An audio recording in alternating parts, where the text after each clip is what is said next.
So let's start with today's session, friends. और start करते हैं regarding the false entry in books.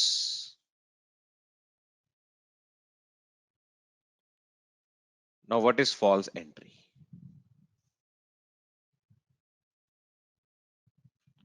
What is false entry? ध्यान से देखना फ्रेंड्स, ये 2 साल पहले प्रोविजन इंट्रोड्यूस हुआ था and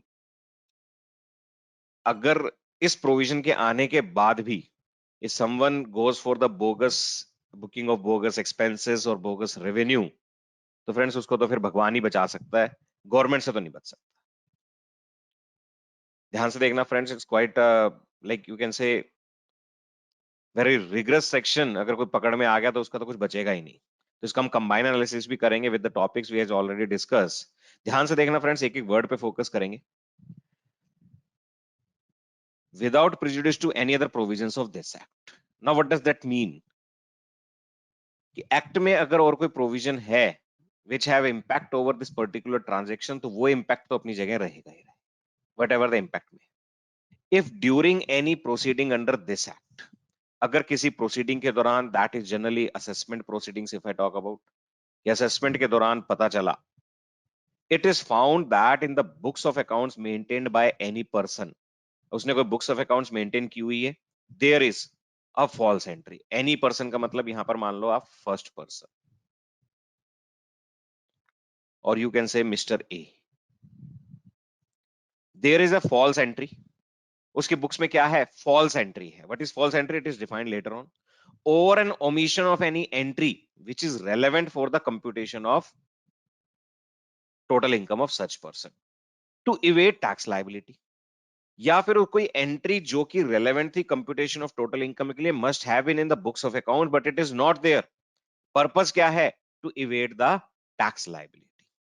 the assessing officer may direct that such person here means Mr. A shall pay by way of penalty a sum equal to the aggregate amount of such false or omitted entry.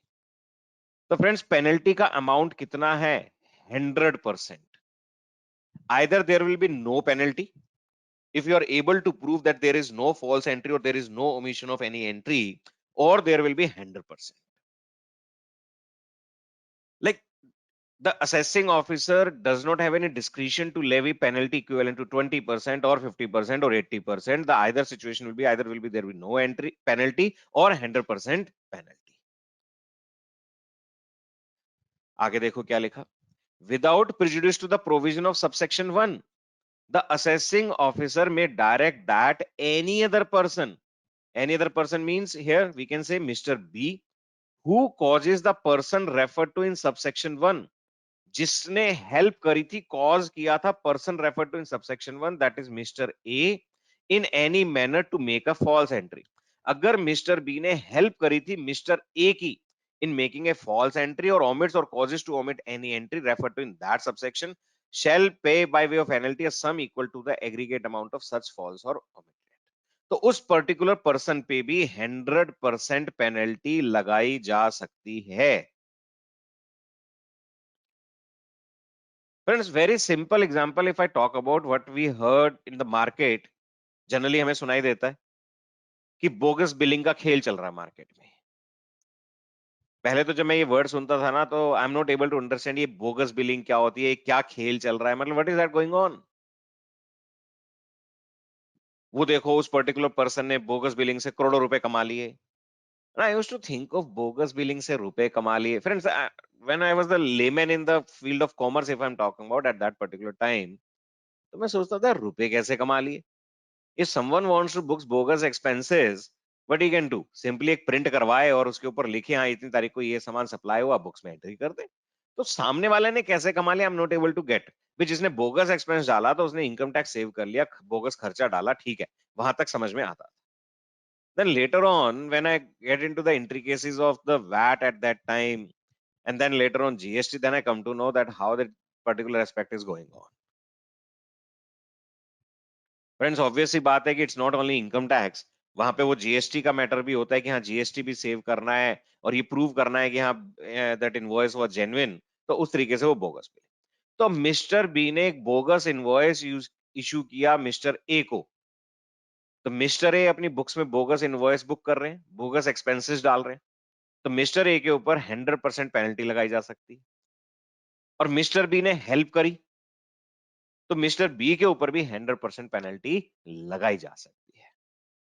तो अगर दोनों person पकड़ में आ गए तो friends there is equivalent to 200% penalty. अगर एक ही पर्सन पकड़ में आया तो 100% पेनल्टी कैन बी लेविड। आगे देखो, for the purpose of this section false entry includes use और इंटेंशन टू यूज। अब फ्रेंड्स फॉल्स एंट्री की इंक्लूसिव डेफिनेशन दी है, इसका मतलब इन तीन को तो फॉल्स एंट्री माना ही जाएगा, बाकी और एस्पेक्ट्स पॉसिबल हैं, और इंटेंशन टू यूज, अगर इंटेंशन है तो उसे भी फॉल्स एंट्री माना जाएगा। Forged or falsified documents such as a false invoice or in general a false piece of documentary evidence. Friends कोई फोर्स्ड है या फॉल्सिफाइड है, गलत है, जैसे कि कोई फॉल्स इनवॉइस, या कह सकते हैं एक false piece of document evidence जो एक्चुअली है ही नहीं बट आपने क्रिएट करा और उसे यूज कर रहे हैं। तो ये बहुत अपने आप में वाइड डेफिनेशन है। क्लॉज ए में अगर देखें तो it is not restricted to only the bogus GST bill.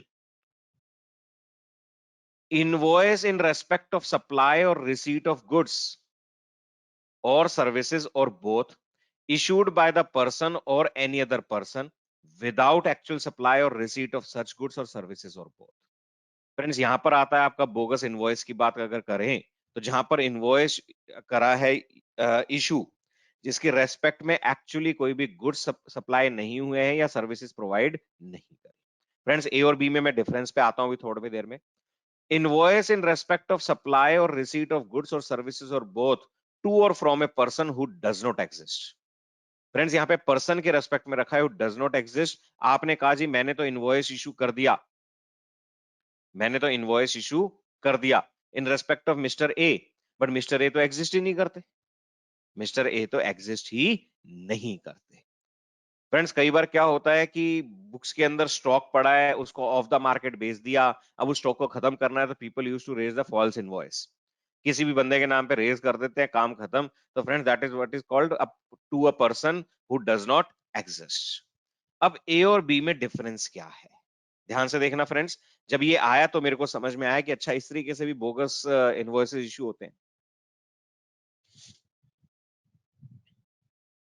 एक तो फ्रेंड्स मिस्टर बी है जिनका काम ही क्या है, बोगस बिलिंग का।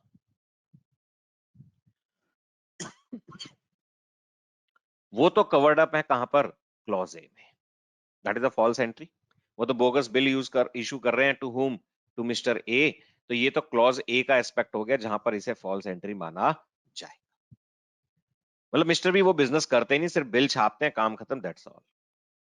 Now there is mister R who is having genuine business.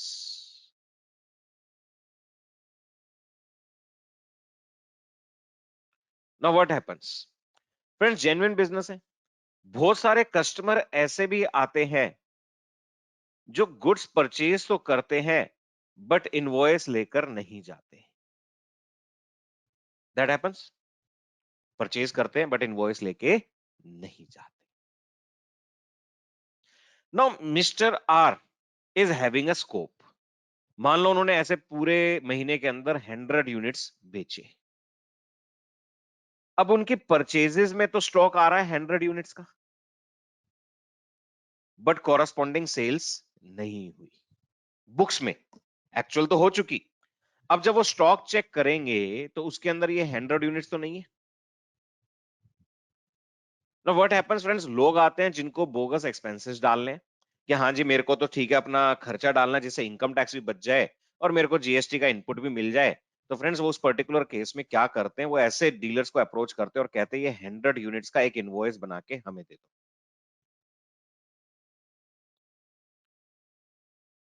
अब फ्रेंड्स यहां पर मिस्टर आर बोगस बिलिंग का काम नहीं कर रहे, वो जो इनवॉइस किसी और के नाम कटना था उन्होंने किसी और के नाम काट दिया, तो वहां पर देखा जाए तो ये ट्रैक नहीं हो सकता कि एक्चुअली ये बोगस बिलिंग है या नहीं है।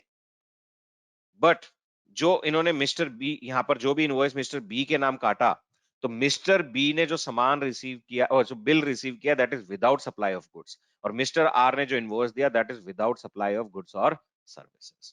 तो इस पर्टिकुलर केस में भी पेनल्टी पॉसिबल है। So that is a little bit difference between the clause A and clause B. This situation is covered up by clause B. Friends, for example, I am a chartered accountant. मैंने chartered accountant services का किसी को bill raise कर दिया। I am needing of some particular you can say income, कि मुझे किसी कारण से चाहिए, तो मैंने उनसे कहा जी मैं आपको इनवॉइस रेज कर देता हूं, आप मुझे चेक दे दो, मैं आपको कैश दे दूं। तो सामने वाले ने एक्सपेंस डाल दिया, मेरा कैश फ्रेंड्स बैंकिंग चैनल्स में आ गया, ठीक है, उसमें कितना टैक्स लगेगा दैट्स अ डिफरेंट एस्पेक्ट। तो वहां पर देखा जाए तो विदाउट सर्विसेज मैंने क्या कर दिया, इनवॉइस रेज कर दिया।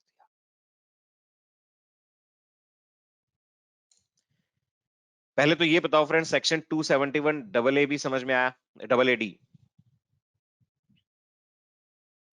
Mr. Kumar is asking a false entry may be made inadvertently which the assessee is able to prove. What will be the impact of this? Mr. Kumar, the false entry must be a false piece of evidence or a document. देखो law में क्या लिखा है, एक false entry का मतलब क्या है, फोर्ज और फाल्सिफाइड डॉक्यूमेंट।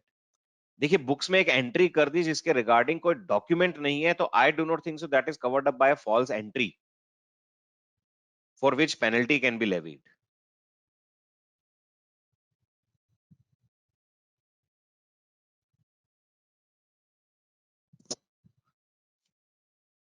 So friends, अब अगर देखा जाए, if the department is able to track down that there is a false entry in the books of a particular person, what could be the implications? और क्या क्या implications हो सकती है? दो पर्सन्स के केस में देखते हैं, इसको एनालाइज करने की कोशिश करते हैं फ्रेंड्स। इस पे अभी कोई लीगल जजमेंट हमारे पास नहीं है। मिस्टर ए इनवॉइस इशू किया टू मिस्टर बी, तो मिस्टर बी के लिए क्या है, एक्सपेंस है, और मिस्टर ए के लिए क्या है, रेवेन्यू। तो पहली इंप्लीकेशन तो क्या आई, पेनल्टी ऑन बोथ। दूसरा फ्रेंड्स, जब ये एक्सपेंस इंकर ही नहीं किया तो this expense can be disallowed under which particular section? Friends, I do not think so that section 68 to 69D will apply in that particular case. Friends, I think general provisions will apply. Business head के अंदर ये particular expense क्या हो जाएगा, disallow हो जाएगा। Disallow होगा तो उस पर्टिकुलर केस में फ्रेंड्स ऑब्वियसली 30% टैक्स लेवी हो जाएगा।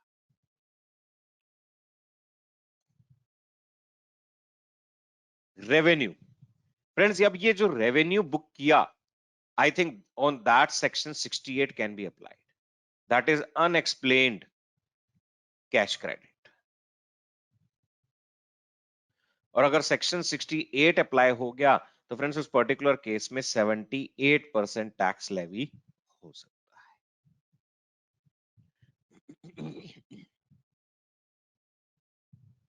अगला इंप्लीकेशन, प्रोसिक्यूशन। फ्रेंड्स, इसने टैक्स इवेड किया तो उसके लिए प्रोसिक्यूशन पॉसिबल है, varying from 6 months to 7 years depending upon the quantum of tax evaded. Friends, mister A के पर्सपेक्टिव में देखें तो there is a section 277 capital A that says कि आप अपनी बुक्स के थ्रू किसी दूसरे पर्सन को हेल्प करते हो in evading the taxes. In that particular case friends, imprisonment is possible from 3 months to 2 years.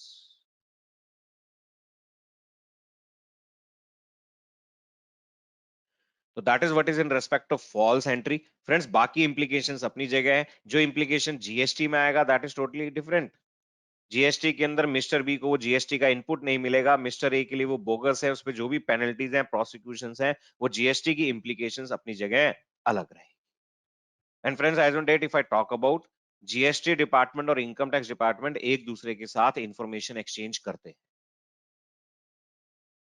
अगर जीएसटी को ऐसा कुछ पता चलता है तो वो अपनी कार्रवाई करते हैं, प्लस वो सारी इंफॉर्मेशन पास ऑन कर देते हैं to the income tax department also.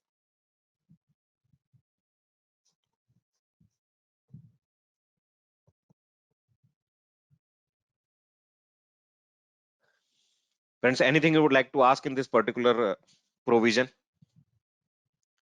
Section 271 AAD.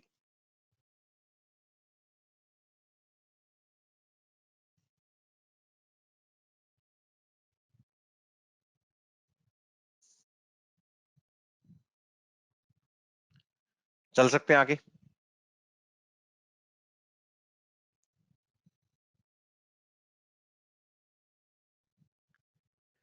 चलते जी taxation of joint development agreements.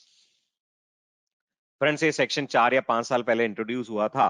उससे पहले जॉइंट डेवलपमेंट एग्रीमेंट्स के रेस्पेक्ट में कोई क्लैरिटी लॉ में नहीं थी। एक ट्रांजैक्शन ले लेते हैं, उसके बेसिस पर डिस्कशन करते हैं क्या होगा। Mister A acquired a house property, land plus 1 floor for ₹20 lakhs, जिसका हम एज्यूम कर लेते हैं ब्रेकअप लैंड 15 लाख, बिल्डिंग अगर वैल्यू निकालने की कोशिश करें 5 लाख इन ईयर 2006।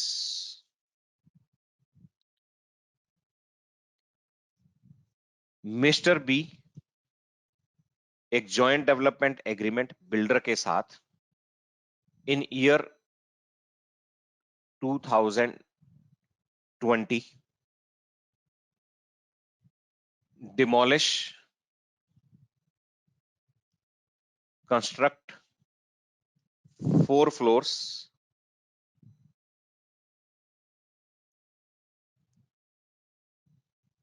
अब फ्रेंड्स, ये लैंड की वैल्यू पे डिपेंड करेगा कितने फ्लोर्स मिस्टर ए को मिलेंगे, कितने फ्लोर मिस्टर बी रिटेन करेगा। Now, for example, 3 floors of Mr. A, 1 floor of Mr. B, plus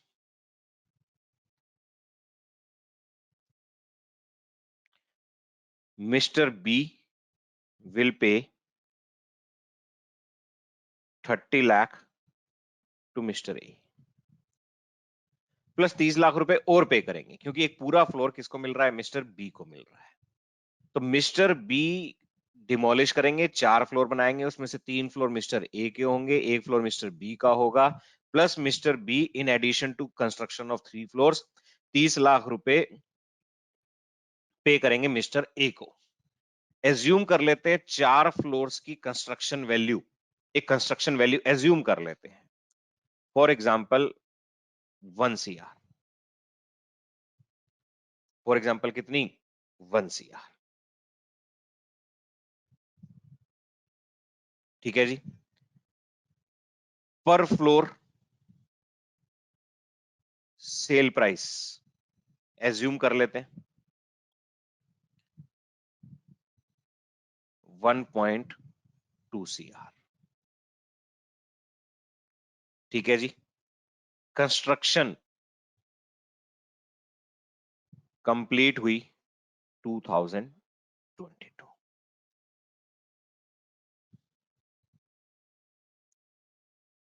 possible है। साथ में हम एजम्पशन और ले लेते हैं 2020 सर्कल रेट और 2022 में सेम सर्कल रेट पूरी प्रॉपर्टी का सर्कल रेट ले लेते हैं आपका 3 crore of land. Facts clear हैं फर्स्ट ऑफ ऑल फ्रेंड्स? मेरे ख्याल से जनरली मार्केट में यही होता है।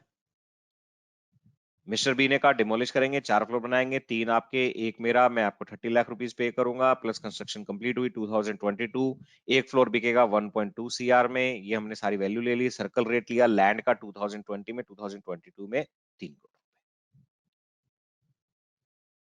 Now friends, before introduction of section 45 bracket 5 capital A, there was a debate, and not I will say a debate, multiple debates were there. पहला debate ये था, फ्रेंड डिबेट से पहले it is a no doubt that Mr. A is transferring something to Mr. B.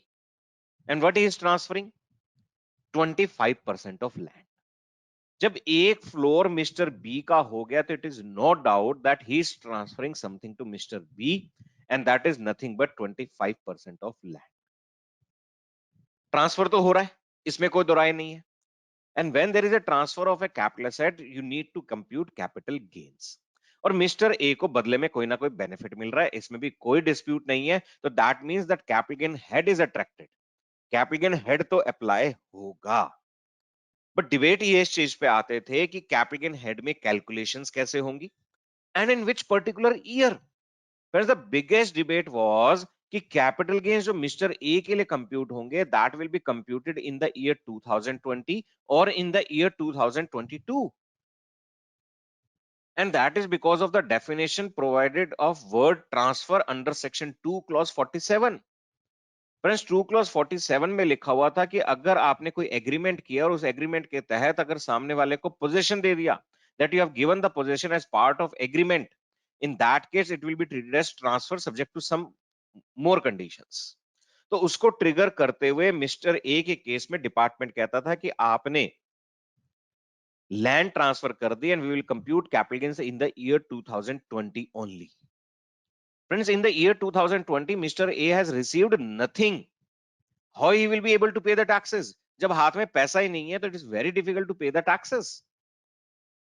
ठीक है, the interpretation of the law may be correct. Friends उसमें भी ठीक है कंडीशंस आती थी कि वो एग्रीमेंट रजिस्टर्ड है या नहीं है. जनरली एग्रीमेंट रजिस्टर्ड होता था. Part consideration that is there, mister A charge कर लिया करते थे पार्ट कंसिडरेशन, तो that used to happen.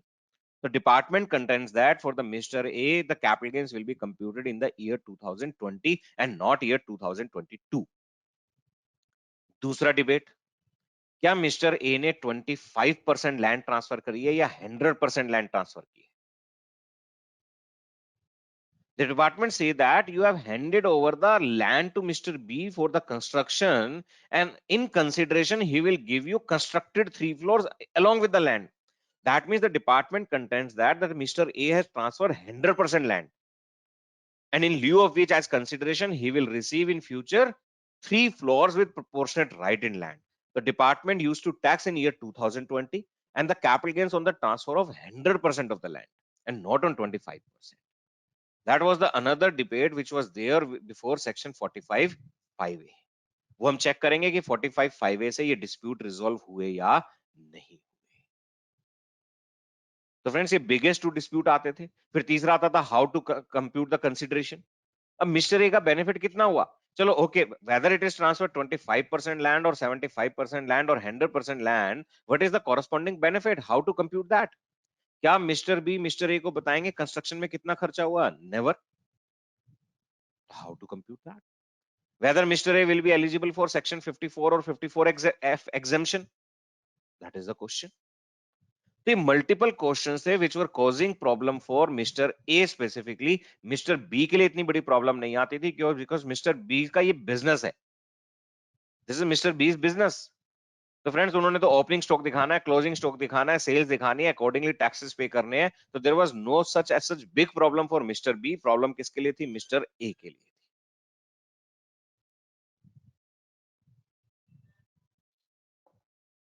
Friends first of all let me whether this issues are clear to you कि क्या इश्यूज आ रहे थे जॉइंट डेवलपमेंट एग्रीमेंट में. Then only we will try to read out the law, what is provided in the law. उसके basis पे numerical example लेंगे, उसको discuss करेंगे.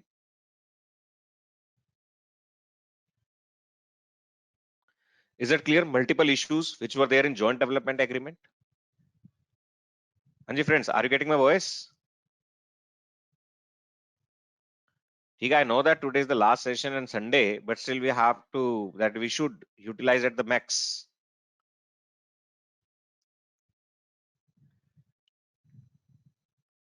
Thanks, Mr. Prasanna.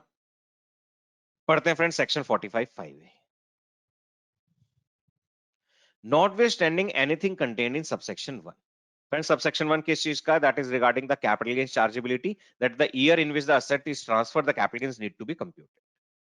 Where the capital gain arises to an assessee being an individual or an HUF. First of all this provision is applicable for individual HUF. अगर किसी और person ने joint development agreement किया है तो 45(5)(a) apply नहीं होगा। Like for example, a partnership firm may be holding a particular land as an investment, और वो किसी पर्सन के साथ जीडीए करता है तो 45(5)(a) अप्लाई नहीं होगा। You have to govern by the disputed provisions. वहां पर वो डिस्प्यूट अभी भी ओपन रहेगा। From the transfer of a capital asset being land और बिल्डिंग और बोथ। इंडिविजुअल एचयूएफ, उसने कैपिटल एसेट ट्रांसफर किया, दैट इज लैंड और बिल्डिंग और both, under a specified agreement. किसके तहत? Under an agreement. Now what is that particular agreement? देखो क्या लिखा है यहाँ पे। Specified agreement means a registered agreement. First of all registered होना मैंडेटरी है, तभी 45(5)(a) अप्लाई होगा। Friends, now this is beneficial section और not, it depends on the SSC. अगर वो अनरजिस्टर्ड एग्रीमेंट के थ्रू गो फर्दर जाते हैं तो 45(5)(a) अप्लाई नहीं होगा। Means a registered agreement in which a person owning land or building or both agrees to allow another person to develop a real estate project on such land or building or both।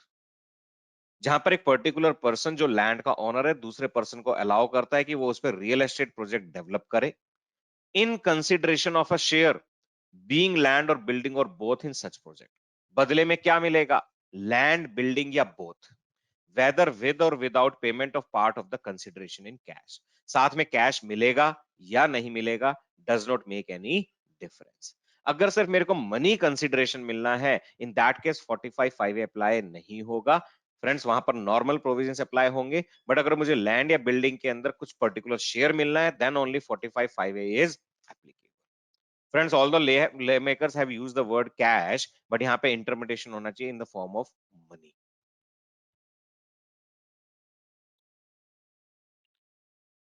Is that clear friends? First of all, तो specified agreement का मतलब जहां पे मुझे बदले में कुछ ना कुछ लैंड में प्रोजेक्ट के अंदर शेयर मिलना है। So what where the capital gain arises to an assessee being an individual or HUF from the transfer of capital asset being land or building or both under a specified agreement, the capital gain shall be chargeable to income tax as income of the previous year. Which previous year? In which the certificate of completion of the whole or part of the project is issued by the competent. First of all, they have clarified that in this particular case, capital gain shall be taxable only in the year in which completion certificate is obtained. That means in our example, friends, capital gains will not be taxable in year 2020, but will be taxable in year 2022 only. So that is the clarification they have provided in a very objective manner. वो dispute तो खत्म ही कर दिया कि 2020 में tax लगेगा या नहीं लगेगा। And for the purposes of section 48, friends, section 48 किस चीज का है? The computation of capital gains, which talk about the full value of consideration, that is sale consideration, minus expenditure incurred in connection with the transfer of such capital asset, minus cost of acquisition, minus cost of improvement, subject to indexation.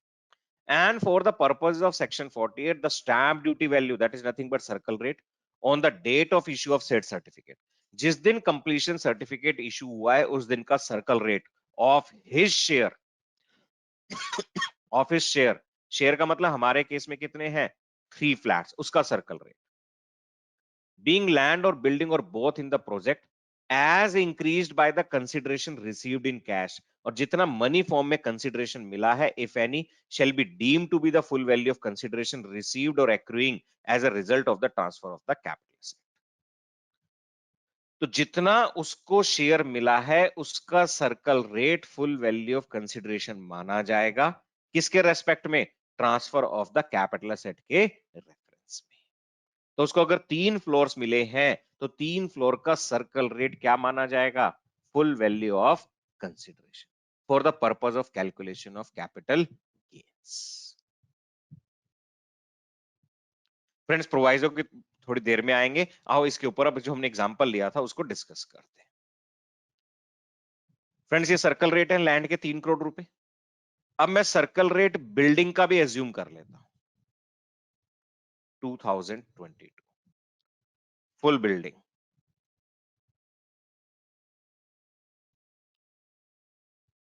1 CR।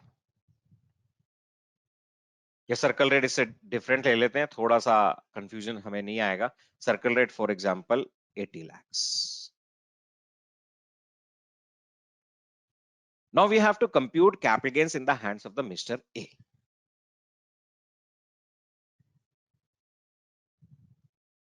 Friends सबसे पहला सवाल ये आता है mister A के हाथ में कि resulting capital gains long term होंगे और शॉर्ट टर्म। उसके लिए हमें क्या चाहिए? Period of holding. कब से कब तक होल्ड किया? It starts from 2006, no doubt, क्योंकि 2006 में एक्वायर किया था।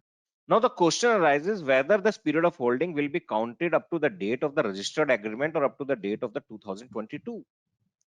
Now friends, this is again an open issue, reason being section 45(5)(a) friends section 45(1) को override कर रहा है, section 2 clause 47 को override नहीं कर रहा। It talks about what shall be the full value of consideration, वो बाकी चीजों की बात नहीं कर रहा। और दूसरा कह रहा है कि कैपिटल गेन टैक्सेबल किस साल होंगे? जिस साल आपको सर्टिफिकेट ऑफ कंप्लीशन मिला है। वो ये नहीं कह रहा है कि हम ट्रांसफर मान के चलेंगे उस साल हुआ जिस साल completion certificate. That means the interpretation of word transfer is left for interpretation, open है। 45(5)(a) वर्ड ट्रांसफर को मॉडिफाई नहीं कर रहा। But chargeable to tax in 2022, but it does not mean that period of holding shall be computed up to the year 2022.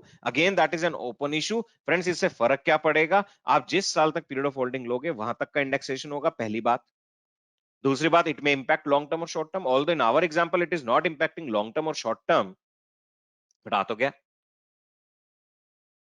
Friends, in my view, if I go for the lawmaker's intent, which I can try to derive, the period of holding should be counted up to year 2022. क्योंकि मैं इसमें counter ये दूंगा कि आपने other way round transfer की definition apply भी नहीं करी। यहां पे जिस साल आप टैक्सेबल कर रहे हो, ऑब्वियस सी बात है मैं उस साल तक पीरियड ऑफ होल्डिंग काउंट करूंगा।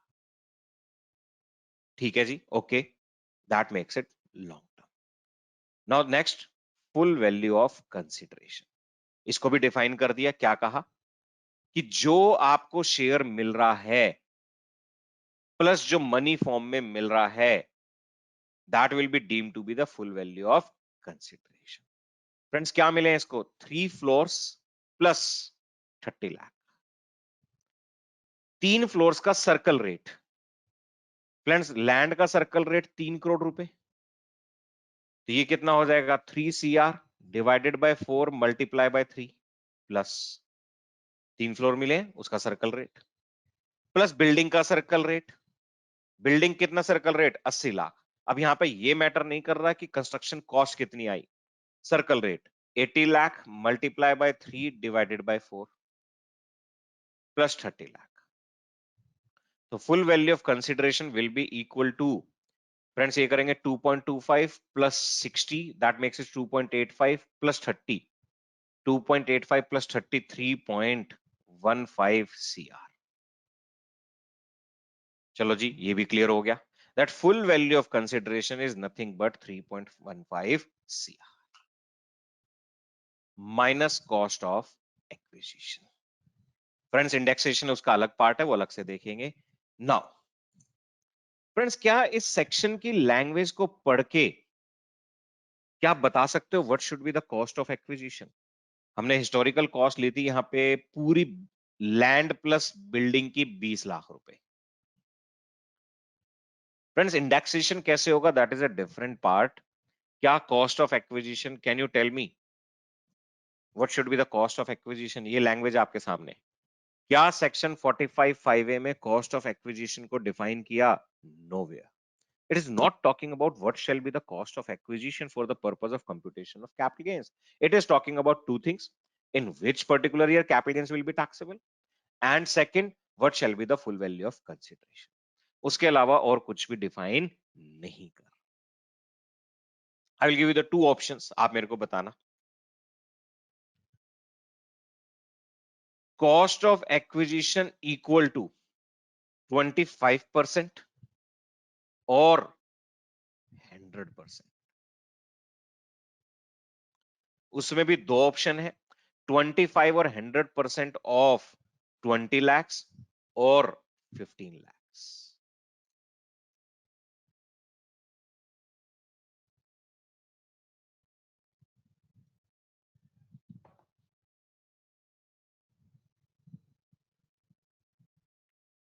What do you say, friends? two questions I've asked to you, whether cost of acquisition will be 25% or 100%, or will it be of 20 lakhs or of 15 lakhs?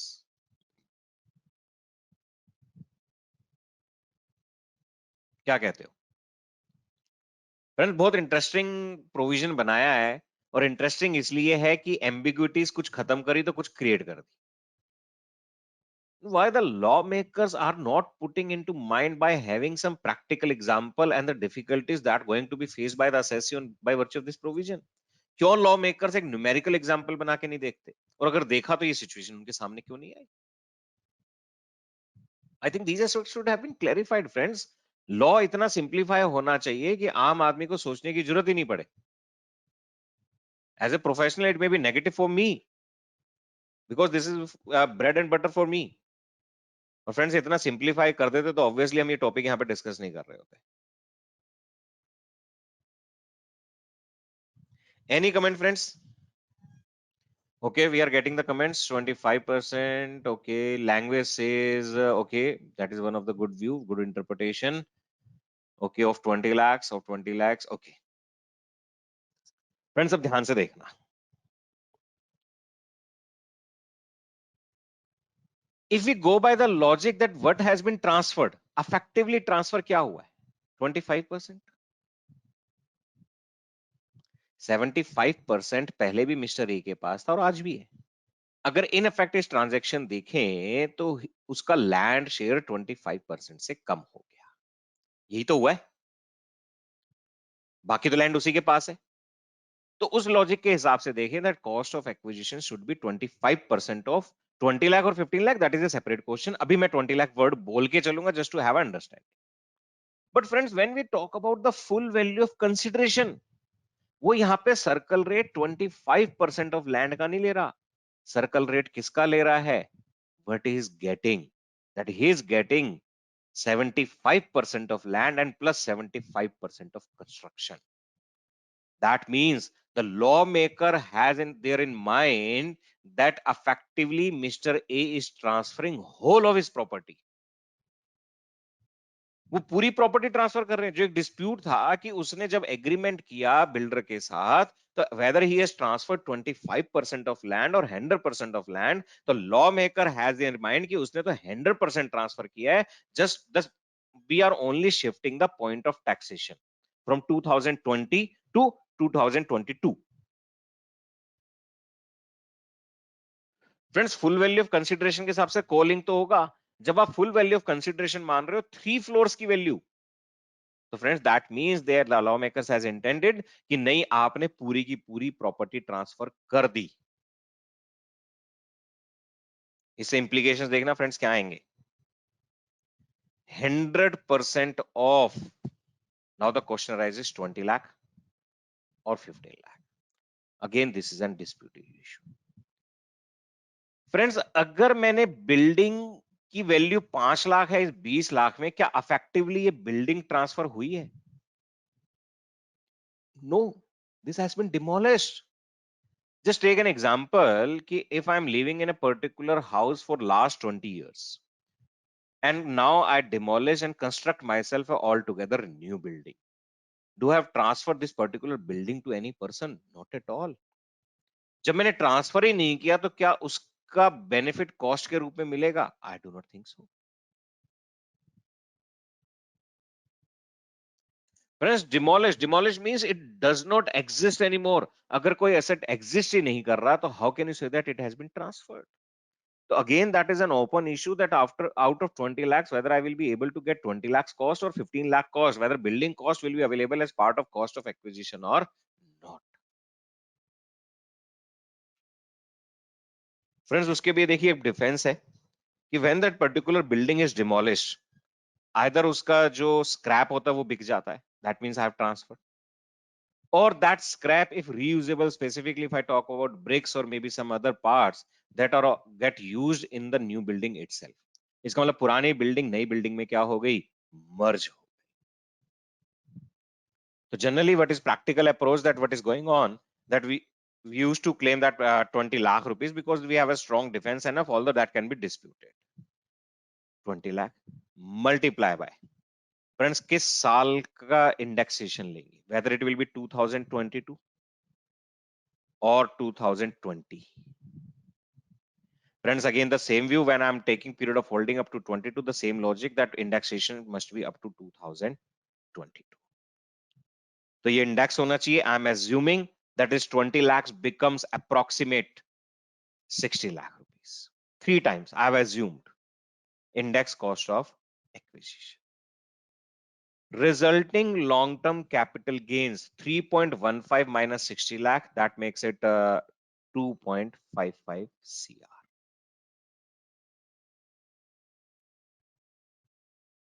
अब actually मुझे मिले कितने हैं, 30 लाख रुपए, and you are calculating capital gain to be 2.55 CR. I have transferred effectively only 25% of land, but still you are saying that my long-term capital gain is 2.55 CR. Now the question arises, can I claim exemption under section 54 or 54F? अब friends यहाँ पे 54 में same debate आएगा। देखिए मेरा री invest हो रहा है 3 फ्लोर्स में, this is nothing but residential property, मैं मान के चल रहा हूँ विद इन 3 years री इन्वेस्टमेंट हो रहा है by way of construction. But the question arises whether I can claim exemption under section 54. It's a doubt because friends, again the same thing, when the building is get demolished, I am not transferring the land and building, not the residential property, but only the land. And for the purpose of claiming exemption under section 54, it is necessary that I have transferred the residential property. तो वो dispute आएगा। चलो 54F क्या available है? In my opinion yes. Friends at least you can claim 54F क्योंकि आपने एक land transfer किया और आपने पैसा कहां ट्रांसफर कर दिया? रेजिडेंशियल प्रॉपर्टी में।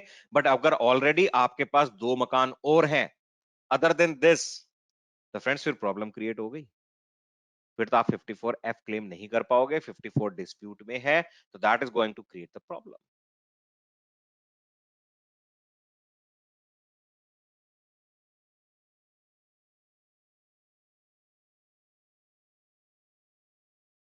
फ्रेंड्स ये बहुत बड़ी प्रॉब्लम आएगी। चलो मैंने फिर भी एग्जेम्पशन ले ली। Now the question arises, exemption के पर्पज से नए मकान में री इन्वेस्टमेंट कितना माना जाए? री इन्वेस्टमेंट कितना माना जाए? Friends I think very ideal कि मेरा री इन्वेस्टमेंट कितना, मेरे हाथ में कितने 30 लाख, बाकी तो है ही नहीं, कंसिडरेशन कितना था 3.15, तो ऑब्वियसली जो सर्कल रेट है that should be deemed to be my reinvestment. तो री इन्वेस्टमेंट यहां पर कितना माना जाए?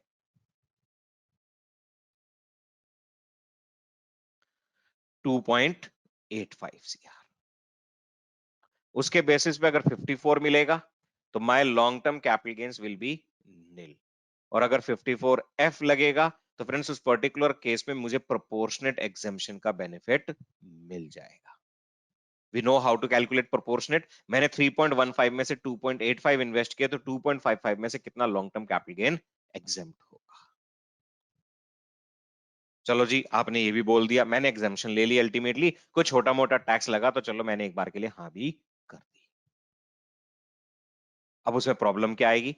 अगर सेक्शन 54F या 54 दोनों में से कोई भी अप्लाई होता है तो बदले में कितने रेजिडेंशियल हाउस एक्वायर करने हैं? 1। Friends I need to prove कि ये 3 फ्लोर मिला के कितने हैं मेरे लिए एक सिंगल रेजिडेंशियल हाउस है। प्रैक्टिकली होता क्या है, जो लैंड ओनर होता है वो 3 में से 2 फ्लोर बेच देता है, used to sell out the 2 floors, और अगर उसको पैसों की जरूरत नहीं है तो he gives on the rent. और जैसे ही आप रेंट पे देते हो, whenever you give the property on rent, that means you are holding 2 units, 2 residential houses. So that may create a problem if within next 3 years, if you transfer any of the floor, or within next 3 years, if you give any of the floor on rent, that means you have not acquired one residential unit, but multiple residential unit. और उस case में आप एक ही residential unit की exemption claim कर सकते हो, उससे ज्यादा क्लेम नहीं कर सकते। अगर सेक्शन 54 है, 54F है, तो एक की क्लेम कर सकते हो, बट उसमें भी लिखा हुआ है कि आपको एक से ज्यादा रेजिडेंशियल यूनिट्स एक्वायर नहीं करने। If it is prove that it is more than one residential unit, तो 54F डिनाई हो जाएगा। 54F क्या हो जाएगा? डिनाई हो जाएगा। So friend, that is the biggest challenge which has not been resolved by section 45(5)(a) till date. Ideally resolve होना चाहिए था, otherwise ये तो 45(5)(a) में जाने का मतलब मैं अगर normal provision में dispute कर सकता तो वो dispute तो खत्म कर दिए. And you are asking me to tax to transfer of the whole of the property, but ideally I have transferred only 25%. So friends, you have to take care of this section 45(5)(a) अगर आप ऐसा कोई काम कर रहे हैं. And it is very normal in the market if I talk about. बहुत ही normal है. फ्रेंड्स, बिल्डर के लिए कोई प्रॉब्लम नहीं है, does not have any problem at all. उसके ऊपर कोई भी नेगेटिव कॉन्सिक्वेंस नहीं आना. सारे कॉन्सिक्वेंसेस किसके लिए हैं? The land owner mister A.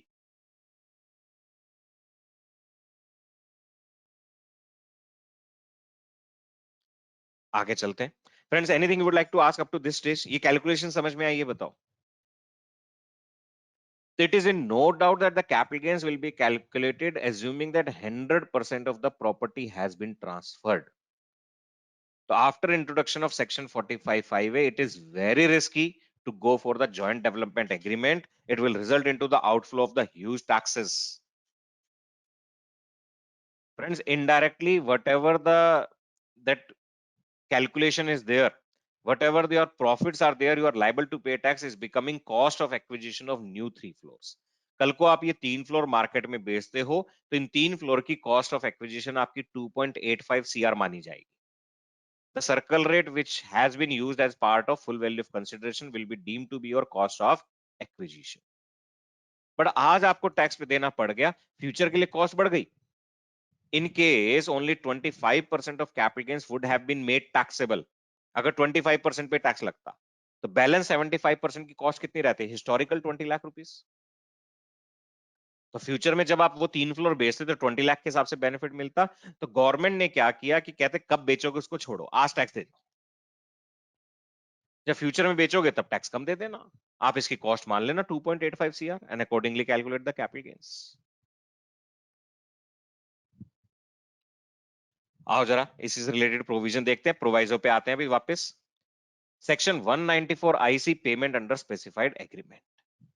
Notwithstanding anything contained in section 194 IA, any person responsible for paying to a resident any sum by way of consideration not being consideration in kind under the agreement referred to in subsection 5A of section 45 shall at the time of credit of such sum to the account of the pay or at the time of payment thereof in cash or check or draft or any other mode whichever is earlier deduct an amount equal to 10% of the such sum as income tax thereon. क्या कह रहे हैं? यहां पे जो person payment करेगा उसको money consideration पे टीडीएस काटना है. कितना? 10%. तो फ्रेंड्स, जो बिल्डर होगा वो इस 30 लाख पे टीडीएस काटेगा कितना? Eight the rate 10%.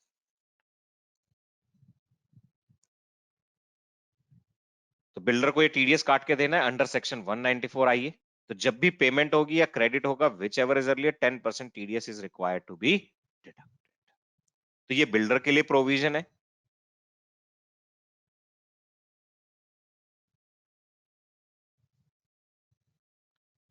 फ्रेंड्स, यहां तक कोई डाउट और query?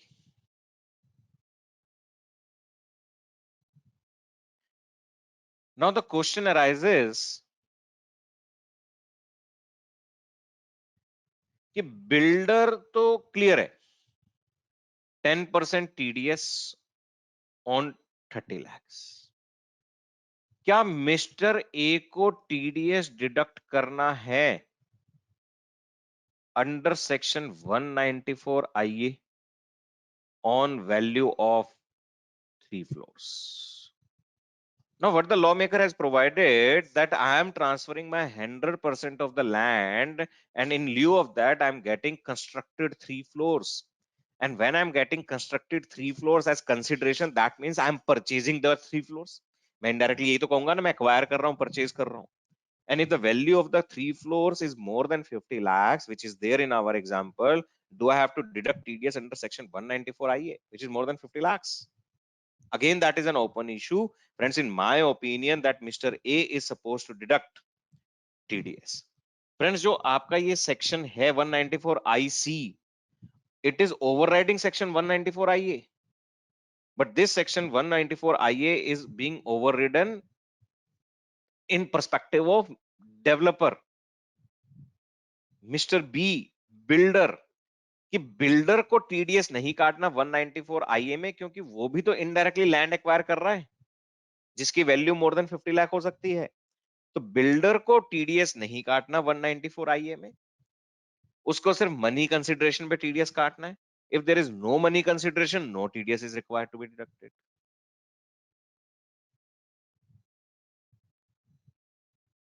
But from the perspective of owner, friends, 194 IA is not getting override. That means कि यहां पर हो सकता है, इंटरप्रिटेशन कुड बी देयर कि मिस्टर ए को जब वो प्रॉपर्टी का पोजेशन मिलेगा, at that time he need to deduct TDS at the rate 1%।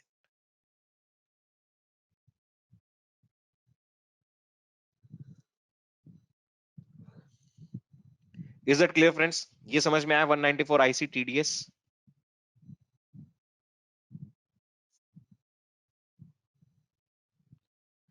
चल सकते हैं आगे, देखते हैं प्रोवाइसो।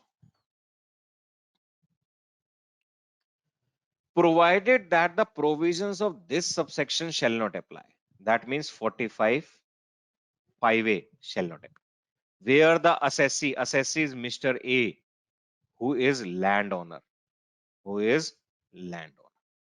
transfers his share in the project on or before the date of issue of the said certificate of completion, and the capital gain shall be deemed to be income of the previous year in which such transfer takes place, and the provision of this act other than the provision of this subsection shall apply for the purpose of determination of full value of consideration received or accruing as a result of such transfer. अगर mister A ने अपना share transfer कर दिया, whole और part, friends in my opinion even part, अगर completion certificate आने से पहले मिस्टर ए ने अपना शेयर ट्रांसफर कर दिया, तो in that case capital gain shall be calculated in the year in which such transfer takes place. मान लो उसको 3 फ्लोर मिलने हैं और उसने कंप्लीशन सर्टिफिकेट आने से पहले 3 फ्लोर में से एक फ्लोर किसी और को ट्रांसफर कर दिया। Transfer means transfer as per income tax law, not only agreement to sell. सिर्फ एग्रीमेंट टू सेल है तो वो अपने आप में ट्रांसफर नहीं है।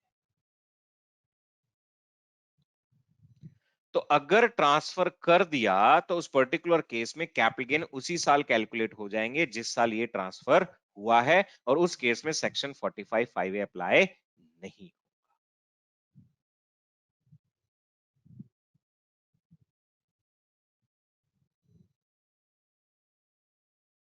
अब उस केस में होगा क्या? मान लो 1 फ्लोर वो ट्रांसफर कर देता, how the capital gains will be computed? Again an open situation. क्या सिर्फ उस एक फ्लोर का ही कैपिटल गेन पहले कैलकुलेट होगा और बाकी हिसाब से चलेगा? That is not possible. या तीनों फ्लोर्स का कैलकुलेट होगा? कहने का मतलब जो मैंने पार्ट दे दिया। Friends indirectly interpretation is there, in that case section 45 5A will not apply. आप नॉर्मल प्रोविजंस लगा दो, नॉर्मल प्रोविजंस अपने आप में डिस्प्यूटेड है।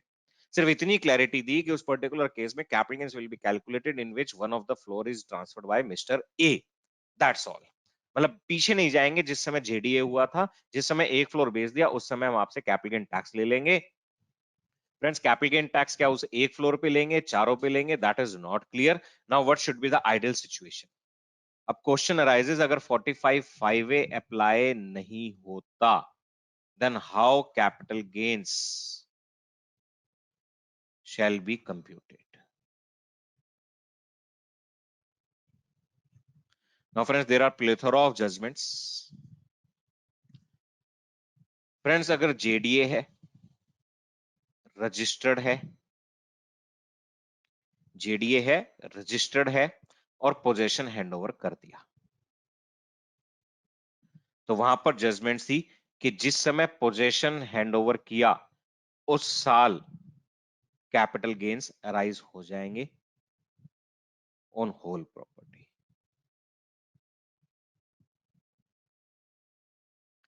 बट 45 5A के कारण आप वापस आ रहे हो कि 45 5A नहीं लगेगा, तो I think this will be taxable in the year in which one floor is transferred, क्योंकि वो डेफर कर रहा है taxability.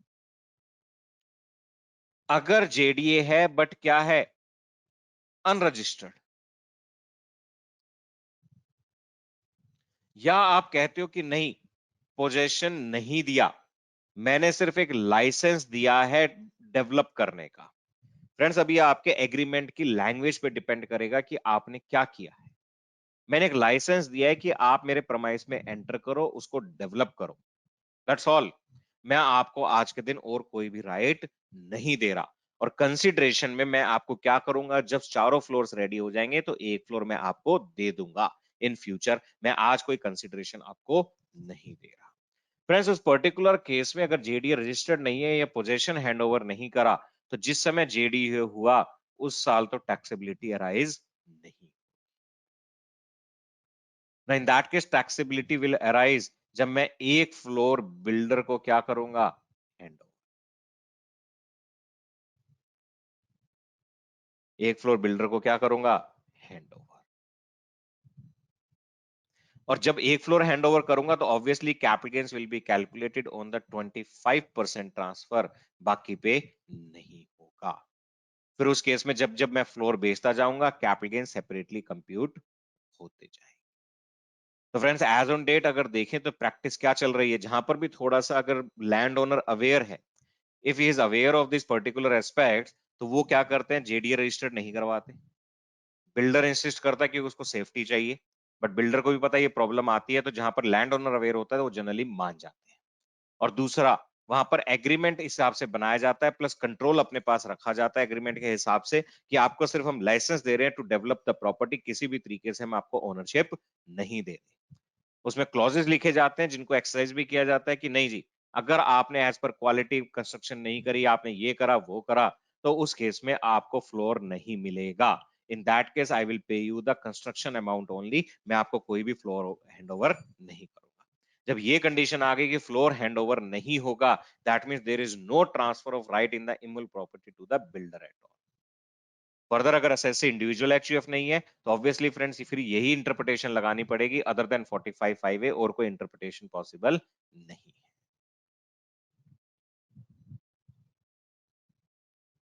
Is it clear friends? Anything you would like to ask? तो अगर आप प्रैक्टिकल लाइफ में जा रहे हैं तो friends have proper professional consultancy before going into GDA. Agreement की लैंग्वेज, आपके rights, controls, otherwise you may and up paying with the capital gain tax without having any money in your pocket. Friends, बिना पैसों के आपको tax पे करना पड़ जाएगा।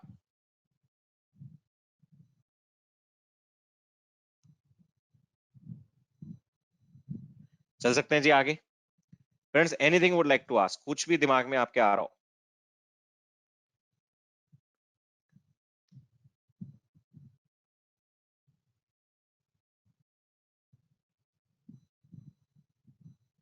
कोई पर्टिकुलर इशू, कोई पर्टिकुलर एग्जांपल आपके दिमाग में आ रहा हो कि इस सिचुएशन में क्या होगा?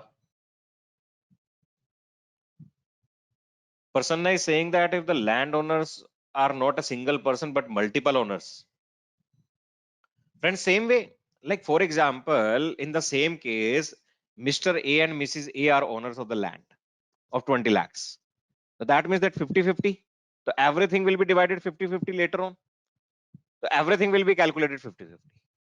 It depends on the ratio. When they are co-owners, then in everything they have a mutual right.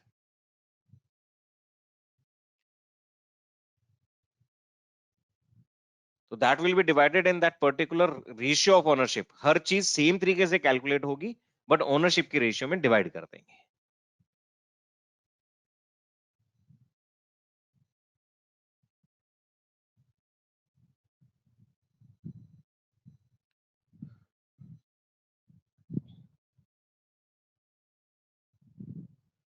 चलें जी आगे। Any other query? ओके, आओ जी।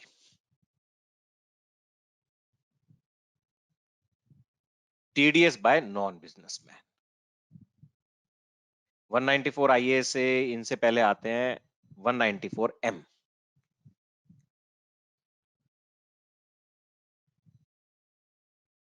Friends, if you go back regarding the TDS provisions around 3 to 4 years back, Government has focus on TDS only if you are carrying business or profession, except in case of 194 IA or except in case when payment is being made to the non-registered.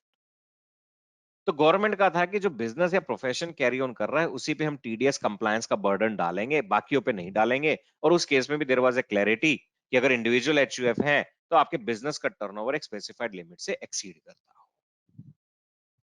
But the government realized that many persons are there who are not businessmen or professional, but still incurring huge expenditures, and they are not deducting TDS. The government know that they are not deducting TDS. That is okay, ठीक है, क्योंकि उनके पास source of income है, they may be salaried persons, huge rent incomes, no problem.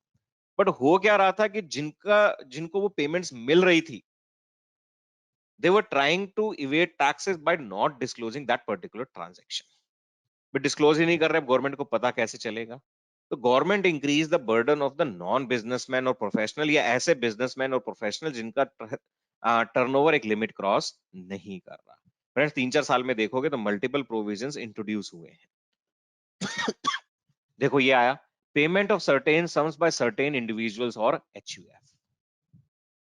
Any person being an individual और HUF other than those who are required to deduct income tax as per the provision of 194C, that is contract for any work, 194H, that is brokerage or commission, or 194J, that is professional fees, technical fees, royalty, ये सब। अगर उनको सी, H या जे में TDS काटना है then M will not apply, otherwise M will apply for individual HUF responsible for paying any sum to any resident for carrying out any work, including supply of labor for carrying out any work in pursuance of a contract, by way of commission, not being insurance commission referred to in 194D, or brokerage, or by way of fees for professional services during the financial year, shall at the time of credit of such sum or at the time of payment of such sum in cash or check or draft or any other mode whichever is earlier, deduct an amount equal to 5%. आपको 5% TDS काटना पड़ेगा, cash और payment whichever is earlier. But they said कि TDS कब काटना है?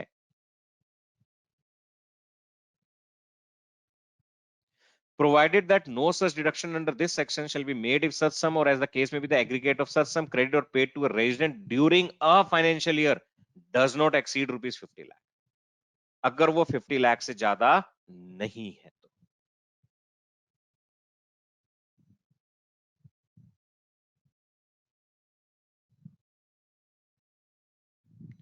ये point समझ में आया फ्रेंड्स? पूरे साल में जो आप पेमेंट या क्रेडिट कर रहे हो उसका टोटल मोर देन 50 लाख नहीं होना चाहिए तो टीडीएस नहीं काटना। इसका मतलब छोटे केस में से नहीं करना।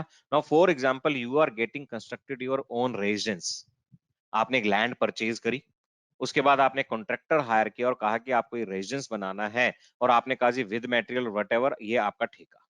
अब पूरे साल में अगर आप मोर देन 50 लाख उस कॉन्ट्रैक्टर को पेमेंट कर रहे हैं, you are a salaried person, still you have to deduct TDS at the rate of 5%। क्या लिखा था? Provision of section 203 capital A, that is requirement of TAN, shall not apply to a person required to deduct tax in accordance with the provision of this section. Friends यहां पर जो आपको TDS का information देना है, TDS जमा कराना है, वो पैन बेसिस पे ही हो जाएगा। जैसे 194 आईए में टैन की जरूरत नहीं है, सिर्फ पैन के बेसिस पे काम होता है, same way accordingly you can pay this particular TDS.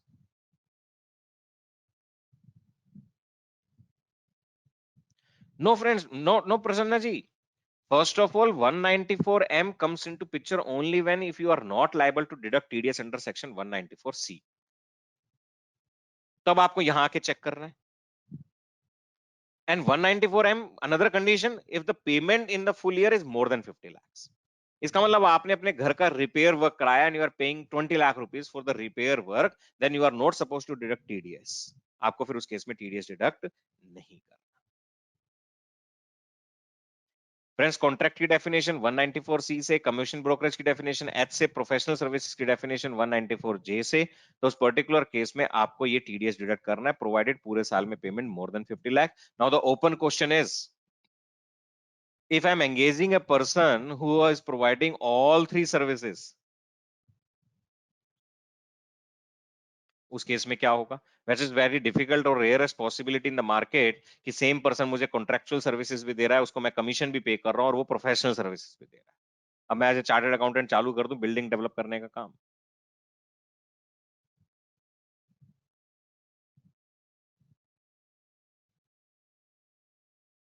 तो ये ध्यान रखना प्रैक्टिकल लाइफ में। यहां पर अब generally people whatever they are doing, although that is not advisable, कि वो जब कॉन्ट्रैक्टर को एंगेज करते हैं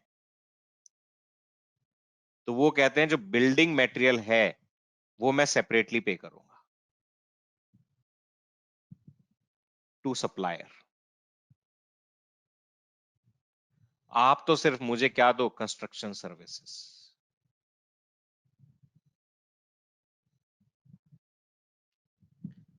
फ्रेंड्स एक्चुअली अगर आप मटेरियल सप्लाई किसी और से ले रहे हैं और आपने सिर्फ कॉन्ट्रैक्टर को हायर किया for construction services, then you have to see separately both. सिर्फ मटेरियल सप्लाई होगा तो उस पर्टिकुलर केस में 194 में टीडीएस डिडक्ट नहीं करना। सिर्फ construction services if applicable you have to deduct TDS.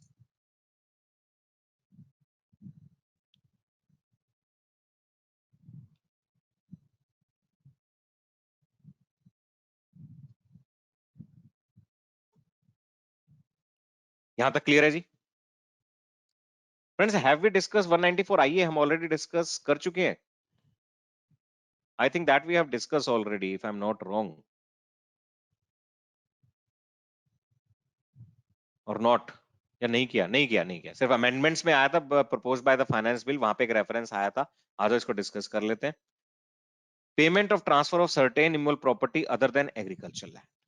Any person being a transferor that is buyer responsible for paying other than the person referred to in section 194LA, that is in respect of compulsory acquisition, to a resident transfer any sum by way of consideration for transfer of any immovable property other than agricultural land shall at the time of credit of such sum to the account of the transfer at time of payment in cash or check or draft or mode whichever is earlier deduct an amount equal to 1% of such sum as income tax there. तो we all know this particular provision की अगर 50 लाख से ऊपर की property acquire कर रहे हो तो आपको 1% टीडीएस डिडक्ट करना है। ठीक है जी, आगे देखो क्या लिखा। No deduction under subsection 1 shall be made where the consideration for the transfer of mill property is less than 50 lakh rupees. 50 lakh से कम है तो नहीं काटना। 203 ए अप्लाई नहीं होगा। अब इन्होंने इमोल प्रॉपर्टी में एक्सक्लूड किया agriculture land. What which agriculture land? Agricultural land means agricultural land in India not being a land situated in any area referred to in item A or B of subclause 3 of clause 14 of section 2. That is rural agricultural land. कहने का मतलब rural agriculture land पे TDS deduct नहीं करना। If you are acquiring urban agriculture land then you have to deduct TDS at the rate of 1% provided consideration is 50 lakhs or more. Consideration में देखो क्या लिखा। Consideration for transfer of any immovable property shall include all charges of the nature of club membership fee. Friends जब आप builder के पास एक flat book करते हो इन अ टाउनशिप तो वो कहता है जी क्लब मेंबरशिप फी लूंगा, कार पार्किंग फी लूंगा, इलेक्ट्रिसिटी और water facility fee, maintenance fee, advance fee or any other charges of similar nature which are incidental to the transfer of the immovable property. तो इस तरीके के charges का अगर वो ब्रेकअप देके अलग अलग पैसे लेता है तो वो भी इंक्लूड होगा और उस पे भी आपको 1% टीडीएस डिडक्ट करना है। What about security deposit, IFMS, interest free maintenance security? Friends, I do not think so that TDS is deductible because that is not fee or charges for the transfer, but that is a security deposit which I have paid, which is refundable. So that is not part of this particular aspect.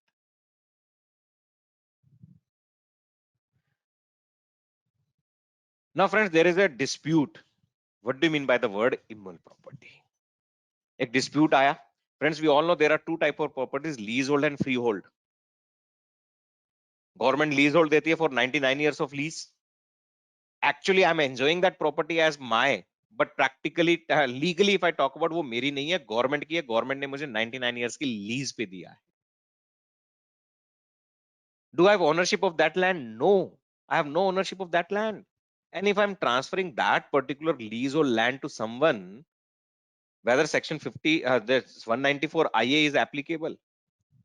Friends, read with 50C. 50C में क्या लिखा हुआ है कि circle rate को ही sale price माना जाएगा। Friends 50C के रेफरेंस में there is a judgments, tribunal level judgments हैं कि when you are transferring the lease और land, you are not transferring the land but right in immovable property. जब आप right in immovable property transfer कर रहे हो, that is not equal to immovable property, दोनों चीज में डिफरेंस है। तो इन केस ऑफ लीज और land, you can not apply section 50C, and if in my view if section 50C cannot be applied, then section 194IA should not be applied. But practically कोई सोचता नहीं है, reason being TDS deduct करने वाला कहता है मेरी जेब से कुछ नहीं जा रहा, I am going to deduct at any point. मैं तो चाहे लीज होल्ड हो चाहे फ्री होल्ड हो, मैं तो टीडीएस डिडक्ट करूंगा।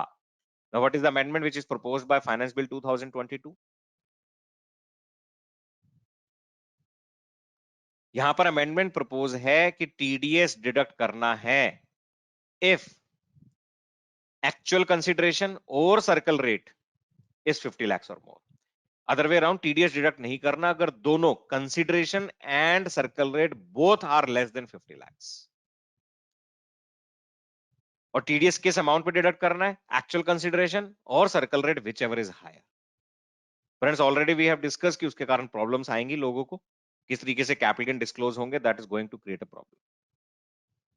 194 IB payment in respect of rent. Friends आप इंडिविजुअल एचयूएफ है और आपको 194 आई में टीडीएस डिडक्ट नहीं करना। रीजन बीइंग आप बिजनेस प्रोफेशन कैरी ऑन नहीं कर रहे, या बिजनेस प्रोफेशन कैरी ऑन कर रहे हैं बट उस केस में आपका क्या कहते हैं, टर्नओवर एक्सीड नहीं कर रहा। Then what you have to do? Responsible for paying to a resident any income by way of rent exceeding 50,000 rupees for a month or part of a month during the previous year. Rent कितना है? 50,000 रुपए से ज्यादा per month. Shall deduct an amount equal to 5% of such income as income tax thereon. तो आपको TDS काटना है 5%. The income tax referred to in subsection 1 shall be deducted on such income at the time of credit of rent for the last month of the previous year or the last month of tenancy, if the property is vacated during the year, as the case may be, to the account of pay or payment thereof in cash or tract, whichever is earlier. Friends यहाँ पे हर महीने TDS नहीं काटना, TDS काटना in the last month rent में से। 203 apply नहीं होगा, प्लस 206 डबल ए और 206 एबी भी अप्लाई नहीं होंगे। सामने वाले ने रिटर्न फाइल करी या नहीं करी, सॉरी, अगर सामने वाले ने रिटर्न फाइल नहीं करी तो फ्रेंड्स वहां पे टीडीएस की लाइबिलिटी बढ़ जाती है, उस पर थोड़ी देर में आते हैं। देखो यहाँ पे टीडीएस क्या होगा। Now, for example, I have given a property, I have taken a property on rent from 1st of May 2021. मैं 7th March 22 को मार्च का रेंट पे कर रहा हूं। That is the last rent for the month, 60,000 per month. Now I have to deduct TDS at the time of making payment of 7th March rent of 5% of 60,000 multiplied by 11. Friends 5% किसका? पूरे साल के rent का, and not of 1 month rent. तो 6,60,000 का 5% that is 33,000। अब friends पहले वाली पेमेंट तो रिलीज कर चुका, तो जब 7th मार्च को मैं रेंट रिलीज करूंगा तो I am going to release only 60,000 minus 33,000 that is 27,000। ये क्लियर है? Now friends there is section 206 double A. वो कहता है कि अगर लैंडलॉर्ड ने पैन प्रोवाइड नहीं किया तो उस केस में मिनिमम टीडीएस का रेट कितना?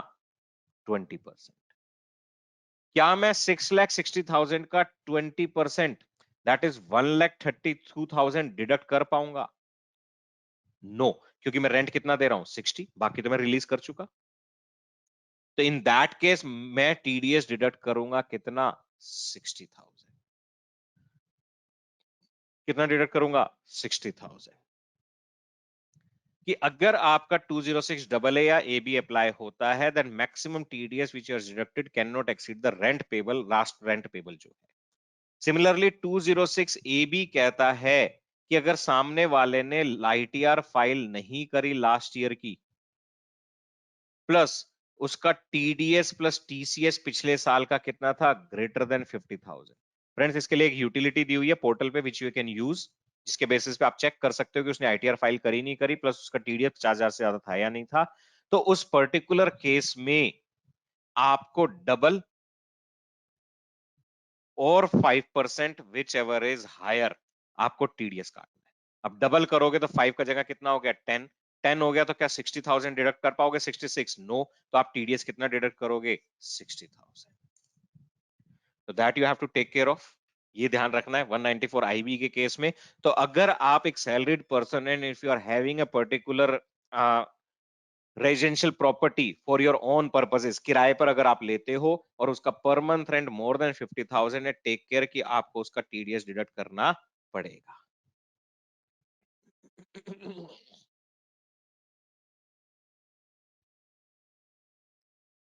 ये प्रोविजन समझ में आया friends?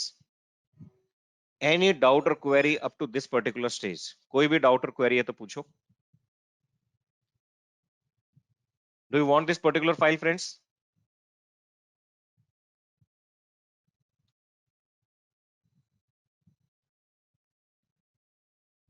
Yes, Mr. Prasanna, you are right. Because there is no awareness in the market. Mr. Prasanna is saying that many people are not deducting TDS under this particular section. You are very right. Reason being that many people do not have any idea that this kind of provision is there. होता क्या, landlord बोलता नहीं, landlord को तो मतलब है नहीं आप टीडीएस काटो या ना काटो। Friends, the stage has come whenever you enter any particular financial transaction, so you should consult your professional. You should have a good relations with your professionals. आप उनसे टाइम टू टाइम कंसल्टेंसी लें, उसकी fees पे करें। देखिए, जब professional अपनी services दे रहा है तो इट डिजर्व्स द फीस। तो आप उनसे बात कर सकते हैं कि ठीक है, हमें टाइम टू टाइम हम फाइनेंशियल ट्रांजैक्शंस करते हैं एंड प्लीज आप हमें सर्विसेज रिटेनरशिप बेसिस पे। तो friends, you should have professional. ठीक है, आप काम करवाते हैं, आईटीआर फिल कराते हैं, ईच एंड एवरीथिंग। आप साल की एक फीस निर्धारित करें, डिसाइड करें, और आप उनसे कहें कि कोई भी मैं फाइनेंशियल ट्रांजेक्शन करूंगा तो I will let you know. आप उसकी कोई बेसिक इंप्लीकेशन है तो बता दीजिएगा। हाँ, अगर उसमें कोई टेक्निकल कंसल्टेंसी इज रिक्वायर्ड और planning is required, then it's a different part, हम उसकी अलग से फीस देंगे। तो फ्रेंड्स, ये आज के दिन पार्ट है, यू शुड इंकर। जैसे आप मेडिकल इंश्योरेंस लेते हैं, फ्रेंड्स पर्पस क्या है? कि कल को कोई बड़ा खर्चा आ जाए तो वो आपको बियर नहीं करना पड़े। The same way if you are engaging the professional retainership, तो आप क्या कर रहे हैं? एक काइंड ऑफ फाइनेंशियल इंश्योरेंस ले रहे हैं कि कल को ये ना हो कि इग्नोरेंस में हम किसी प्रोविजन को भूल जाएं और उसके कारण कोई बड़ी लाइबिलिटी आ जाए।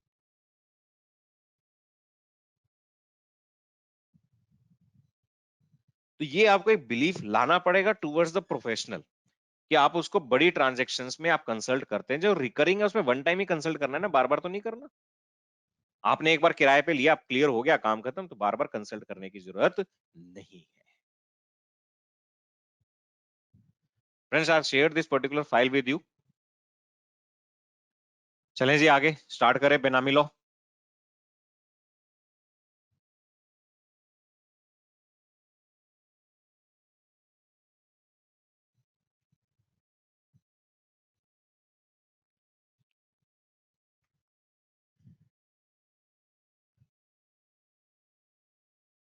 बेनामी लॉ,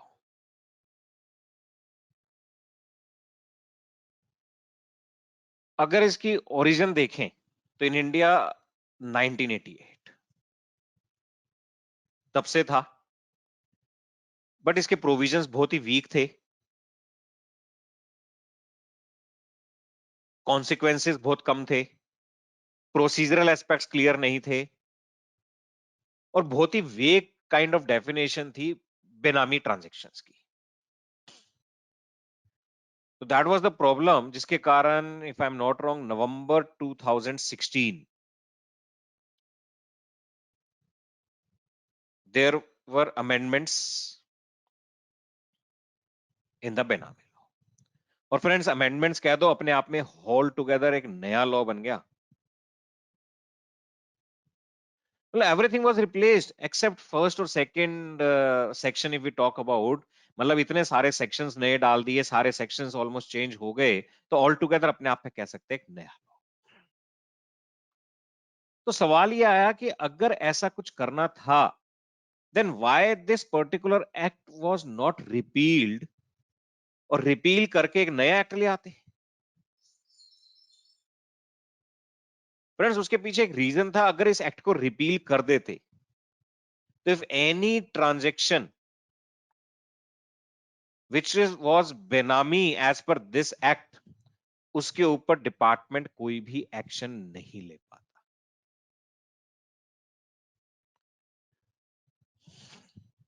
मगर एट दैट टाइम आपको पता है पहले आया था इनकम डिक्लेरेशन स्कीम, फिर उसके बाद आपका डीमोनेटाइजेशन आया in the same year. Friends आप उस साल देखो क्या क्या डेवलपमेंट्स हुए थे। तो गवर्नमेंट का ये इंटेंट था कि हम आपको मौका दे रहे हैं इस पर्टिकुलर केस में कि आप अपनी सारी ब्लैक मनी ट्रांजैक्शंस, बेनामी सब कुछ डिक्लेयर कर दो, everything you want to declare, pay taxes, we will not ask you anything. अब ऑब्वियस सी बात है कि एक मौका देने के बावजूद someone is not disclosing his black money and benami properties, that person must be punished. और उसलिए इन्होंने अमेंडमेंट करके क्या लेके आए, तो हमारा फोकस कि which particular type of transactions are Benami transactions and what shall be the consequences.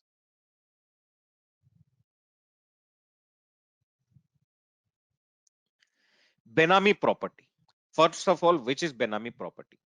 Means any property which is the subject matter of a Benami transaction. अगर बेनामी ट्रांजैक्शन का सब्जेक्ट मैटर कोई प्रॉपर्टी है तो that will be called बेनामी property and also includes the proceeds of such property. That means once a property is Benami, it will always be Benami whether form has been changed or not. Like for example, out of Benami transaction, what is Benami transaction? We'll see later on. By a Benami transaction, you acquired immovable property. This will be called Benami. Later on, you sell it out. उससे पैसा आया. That will be called Benami. अब सवाल ये इस पैसे से कुछ खरीदा. Will also be Benami. In my opinion, yes. रहेगा.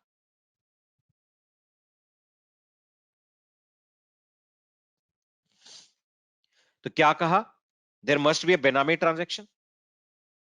And anything which is subject matter of Benami transaction will be called Benami property. Friends, property here does not mean only immovable property.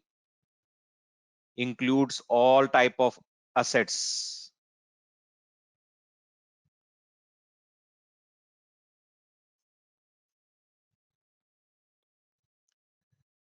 सारे तरीके के assets इसमें include होंगे.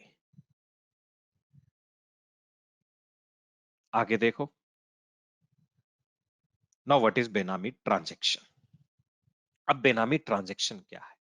A transaction or an arrangement, आपस में एक understanding, where a property is transferred to or is held by, इस पे बाद में आएंगे, where a property is transferred to a person and the consideration for such property has been provided or paid by another person. Mister A ने एक property transfer करी mister B को, जिसका कंसिडरेशन पे किया गया बाय मिस्टर सी. कहने का मतलब कंसिडरेशन देने वाला कोई और जिसके नाम से ट्रांसफर हो रही है वो कोई और, then it will be called a benami transaction. तो यहाँ पे तीन पार्टी होगी. मिस्टर ए ने प्रॉपर्टी ट्रांसफर करी मिस्टर बी को, जिसका कंसिडरेशन दिया मिस्टर सी ने. फ्रेंड्स यहाँ पे मिस्टर बी कौन? आपको पता है बेनामी जनरली कैसे सर्वेंट के नाम से प्रॉपर्टी खरीद ली.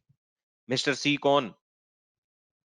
यू कैन से दैट मालिक जिसको हम कहते हैं, और ये जो था transferor. I am coming. Mister प्रसन्न अभी आ रहे हैं. पहले जनरल लॉ समझना है, फिर उसके एक्सेप्शंस पे जाएंगे. पहले हमें ब्रॉड व्यू लेना है. Everything is covered up. तो अगर मिस्टर ए ने एक प्रॉपर्टी ट्रांसफर करी मिस्टर बी को, for which consideration is paid by mister C, then the first condition of the benami transaction is fulfilled. अब यहां पे क्या लिखा? ट्रांसफर टू और हेल्ड बाय. हेल्ड बाय क्यों लिखा? It may be possible that the transaction may be old enough, then it is not covered up by the current Benami law, but it is still continuing in the same position. Like मैं मान के चलता हूं कि 2016 से पहले वो बेनामी लॉ नहीं था या पुराना था जिसमें ये ट्रांजैक्शंस कवर्ड अप नहीं थी. Now it is quite possible after introduction of amendment by November 2016, the property is still held by Mr. B for which consideration was paid by Mr. C. तो उस प्रॉपर्टी को भी बेनामी बोला जाएगा. तो ट्रांसफर टू और held by, and the property is held कौन कर रहा है? Mister B. For the immediate और फ्यूचर बेनिफिट डायरेक्ट और indirect of the person who has provided the consideration. और मिस्टर बी इस प्रॉपर्टी को होल्ड कर रहे हैं for the benefit of mister C. Benefit of mister C may be today, may be future, may be direct, may be indirect. Friends, purpose यही होता था कि सर्वेंट के नाम से खरीद ली, भविष्य का भविष्य में देखेंगे। इट इज क्वाइट पॉसिबल कि मिस्टर सी उस प्रॉपर्टी को एक्सप्लॉइट कर रहे हैं, उसका रेंट वो खा रहे हैं, दैट मे बी पॉसिबल। तो कंसिडरेशन किसी और ने दिया, एक्वायर या हेल्ड बाय किसी और ने करी, then that will be called benami transaction. अब इसमें जब ये फ्रेंड्स ये अमेंडमेंट आई तो मेरे पास एक व्यू आया कि अगर हम बैंक से लोन लेके या फ्रेंड से लोन लेके अगर प्रॉपर्टी खरीदते, देन व्हाट विल हैपन। मैंने कहा जी वो बेनामी नहीं है। कहते देखो जी प्रॉपर्टी कोई और खरीद रहा है, पैसा कोई और दे रहा है। मैंने कहा ओके, बट आगे क्या लिखा है कि ये जो मिस्टर बी प्रॉपर्टी होल्ड कर रहे हैं for the benefit of mister C. अगर मिस्टर बी ने मिस्टर सी से लोन लिया है, he is not holding the property for the benefit of mister C. वो मिस्टर सी के बेनिफिट के लिए प्रॉपर्टी होल्ड नहीं कर रहे।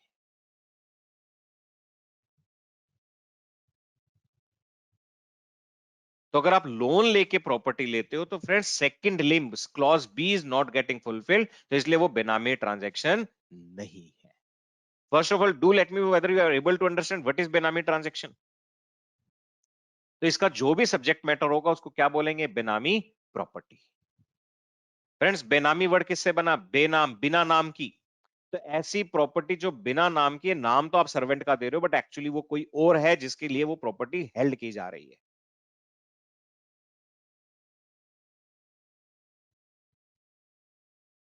आओ जी आगे।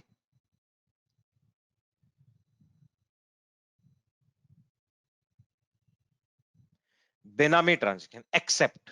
नाउ जो प्रसन्ना जी का क्वेश्चन आया था वो देखो, अब कब कब उसे बेनामी ट्रांजैक्शन नहीं माना जाएगा। Accept property held by karta और member in his name for benefit of HUF members and HUF sources are no. अगर एक प्रॉपर्टी हेल्ड की गई है कर्ता के नाम से, friends it is may be possible कि एचयूएफ के पैसों से प्रॉपर्टी खरीदी जाए इन द नेम ऑफ द कर्ता, बट वो प्रॉपर्टी होल्ड कर रहे हैं किसके लिए, for the benefit of HUF member. और एचयूएफ ने जो पैसा दिया उसके सोर्सेज अवेलेबल है, पता है कि वो पैसा कहां से आया है, तो उसे बेनामी नहीं माना जाएगा because it is quite normal in the Indian scenario. Property held by spouse child in his or her name for benefit of individual and individual sources are no. अगर हस्बैंड वाइफ या माता पिता और बच्चे अगर इस तरीके से ट्रांजैक्शन करते हैं तो उसे बेनामी नहीं मानेंगे, प्रोवाइडेड उसके सोर्सेस पता है। हस्बैंड ने प्रॉपर्टी खरीदी वाइफ के नाम से, हस्बैंड सारा पैसा पे कर रहा है, कोई प्रॉब्लम नहीं है, that will not be treated as benami. Friends, यहां पे ध्यान रखना only two relatives are covered of spouse and child. Property held in joint ownership with brother sister और असेंडेंट और descendant and individual sources are not. अगर आप spouse या child के अलावा किसी और के नाम से प्रॉपर्टी खरीद रहे हैं तो you must be joint owner of that particular property. फिर हो सकता है आप सारे पैसे पे करो, like for example if you are purchasing a property in the name of your brother, अगर ब्रदर के नाम से प्रॉपर्टी खरीद रहे हैं, पैसा आप पे कर रहे हो और ब्रदर होल्ड कर रहा है, तो वो बेनामी है।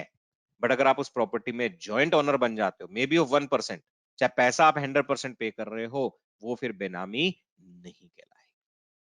अब इसमें मल्टीपल एग्जांपल क्या आते हैं, B1 B2 प्रॉपर्टी इसके नाम, 100% कंसिडरेशन इसके नाम, बेनामी। 100% पैसा ये पे कर रहा है, प्रॉपर्टी इसके नाम नॉट बेनामी। प्रॉपर्टी इसके नाम, 50% पैसा इसने पे करा, 50% इसने पे करा, प्रॉपर्टी इसके नाम नहीं है, फ्रेंड्स बेनामी। क्योंकि आप पार्ट ओनर हो उस प्रॉपर्टी के, he is holding the property for your benefit, but आप उसके जॉइंट ओनर नहीं हो। तो अगर आप आधा पैसा भी देते हो बट आप जॉइंट ओनर नहीं हो तो उस पर्टिकुलर केस में आप क्या कहलाएगी, बेनामी। तो अदर देन स्पाउस और चाइल्ड, अगर आप क्लोज रिलेटिव्स के साथ अगर आप प्रॉपर्टी खरीदते हो तो be the part of joint ownership, चाहे 1% के बन जाओ, that is more than enough. तो एक्सेप्शंस में देखें तो क्या दिया, एक एचयूएफ के केस में दिया और इंडिविजुअल के केस में दिया स्पाउस चाइल्ड 100% चलेगा, अदर रिलेटिव्स हैं, रिलेटिव्स में कौन है, ब्रदर सिस्टर असेंडेंट डिसेंडेंट, तो चलेगा, butt joint ownership is must. इसके अलावा like for example brother in law,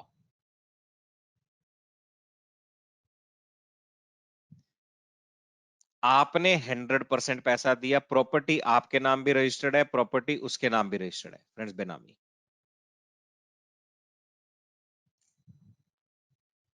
तो जॉइंट ओनरशिप बड़ा सोच समझ के करो, किसके साथ जॉइंट ओनरशिप लेनी है, किसके साथ जॉइंट ओनरशिप नहीं लेनी है।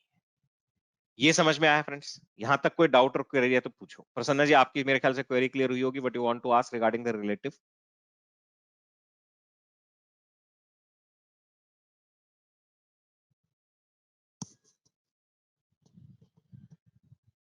आओ आगे। बेनामी ट्रांजैक्शन, तो एक तो हो गया वो फर्स्ट केस जहां पे बेनामी ट्रांजैक्शन माना जाएगा। आगे, ट्रांजैक्शन कैरिड आउट और मेड इन अ फिक्सिशियस नेम। अगर कोई ट्रांजैक्शन फिक्सिशियस नेम में हुई है तो उस ट्रांजैक्शन के तहत जो प्रॉपर्टी है उसे भी बेनामी माना जाएगा। Transaction where the owner of the property is not aware of or denies knowledge of such ownership.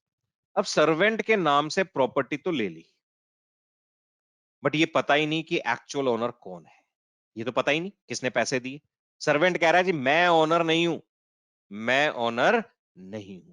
Friends उसे क्या माना जाएगा? फ्रेंड्स बेनामी लॉ का purpose is not to punish the person, वो तो है ही अपनी जगह, प्लस उस बेनामी प्रॉपर्टीज को अटैच करना भी। अब एक प्रॉपर्टी मिली, गवर्नमेंट रिकॉर्ड्स में पता चला that is registered in name of mister A. Mister A से पूछा, हाँ जी आप ही ओनर? मिस्टर ए ने डिनाई कर दिया।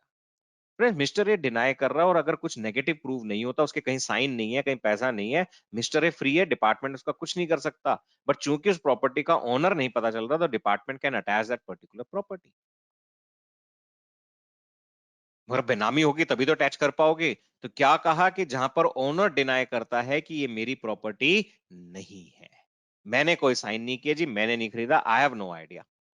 Transaction where the person providing the consideration is not traceable और फिक्सिशियस, या फिर जिसने कंसिडरेशन दिया वो ट्रेसेबल नहीं है या फिक्सिशियस है, तो उस केस में भी उस बेनामी जिस ट्रांजैक्शन के तहत वो प्रॉपर्टी एक्वायर हुई उसे बेनामी ट्रांजैक्शन बोलेंगे, और वहां पर जो प्रॉपर्टी है दैट विल बी कॉल्ड बेनामी प्रॉपर्टी।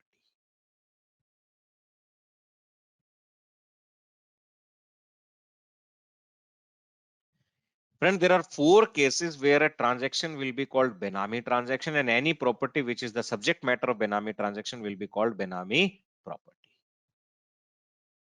ये पॉइंट समझ में आया? What is Benami transaction? What is Benami property? Friends, it is still open for interpretation because this language was introduced in 2016 and there are no judgments on this particular language till date. Obviously, बात है time लगेगा. Now, who are Benamidar and beneficial owner? Benamidar means a person or a fictitious person in whose name the Benami property is transferred or held and includes a person who lends his name. तो जिसके नाम से property registered है that will be called person Benamidar. Beneficial owner means a person whether his identity is known or not for whose benefit the Benami property is held by a Benamidar. और जिसके benefit के लिए property hold की जा रही है that will be called beneficial owner. Consequences, confiscation of property. Property किसकी? Government की। फ्रेंड्स ये गवर्नमेंट टैक्स रियलाइज करने के लिए प्रॉपर्टी नहीं ले रही, प्रॉपर्टी ही गवर्नमेंट की है।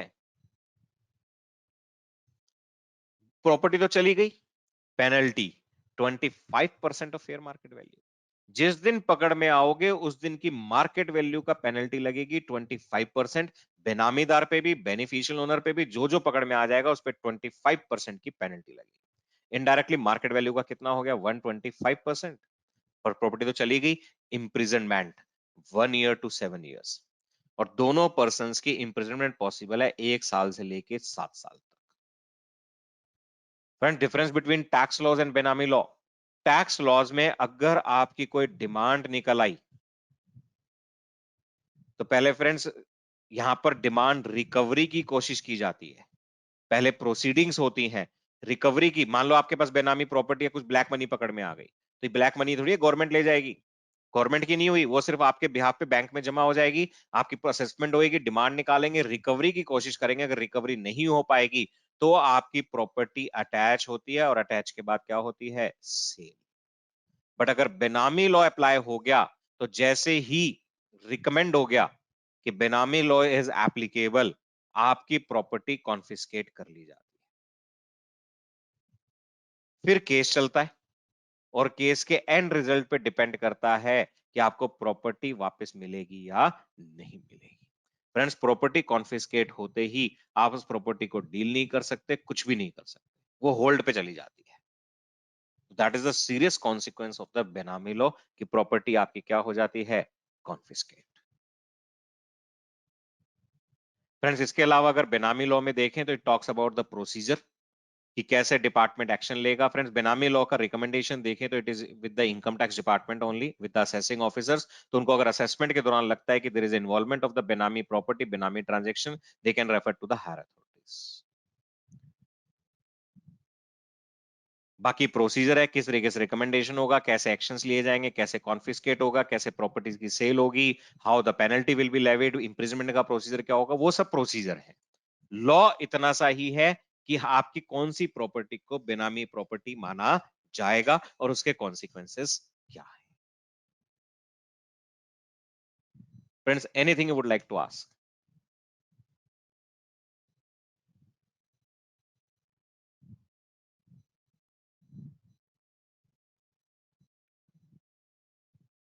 कुछ भी आप पूछना चाहते हो, मोस्ट वेलकम टू आस्क।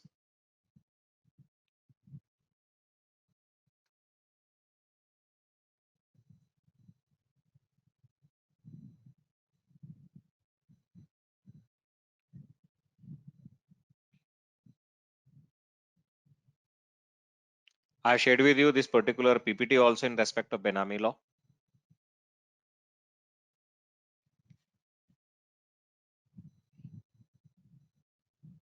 कोई भी डाउट और क्वेरी है तो पूछो।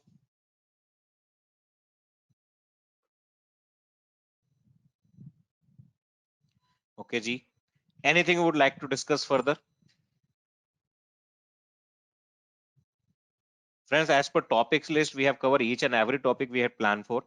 इवन कुछ टॉपिक्स हमने एक्स्ट्रा भी डिस्कस किए जो हमारे टॉपिक्स का पार्ट नहीं था, like life insurance, section 55 exemption under section 54, 54F, section 281 that we discussed with you. Anything further you would like me to discuss with you? कुछ भी आपके दिमाग में हो।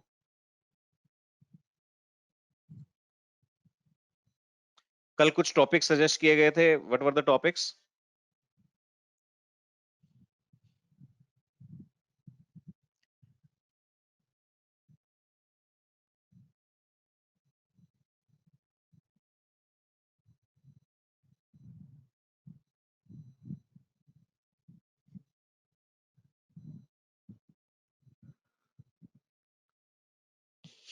कल कुछ सजेशंस आए थे हमारे पास।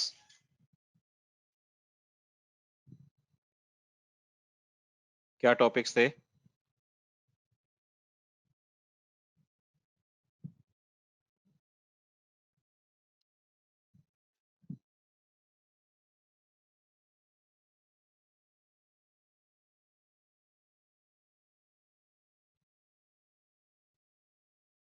टैक्सेशन ऑफ कमोडिटी ट्रेडिंग एक तो ये था।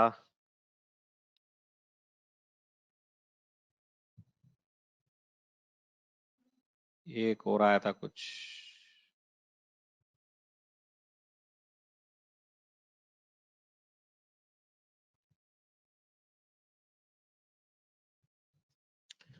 Supreme court judgments favouring SSC,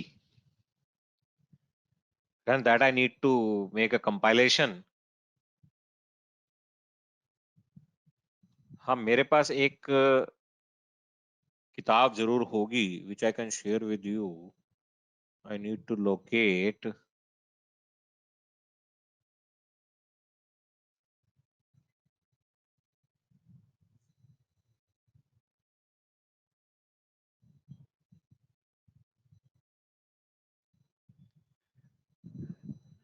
friends, उसके लिए तो देखिए वो कंपाइलेशन तो आप मार्केट से भी बाय कर सकते हैं। Prasanna, you are talking about the taxation of commodity trading or applicability of tax audit in case of commodity trading?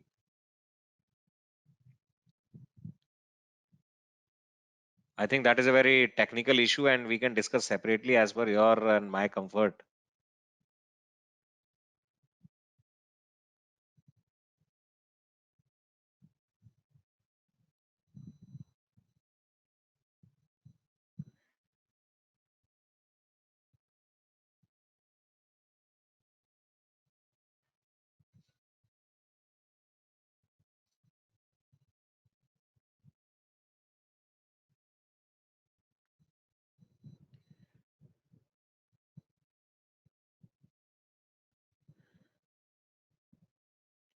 Yes, from commodity trading is a business income, no doubt. I have no particular, maybe some publishers जैसे हैं आपके ये टैक्समैन भारत, इनमें आती होगी definitely supreme court judgments, compilation of supreme court judgements.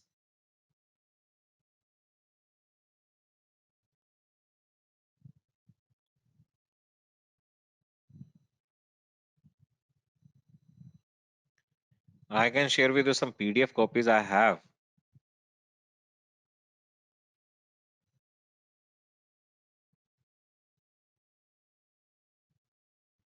Like friends, I have this, I will show you. I have little bit resources with me.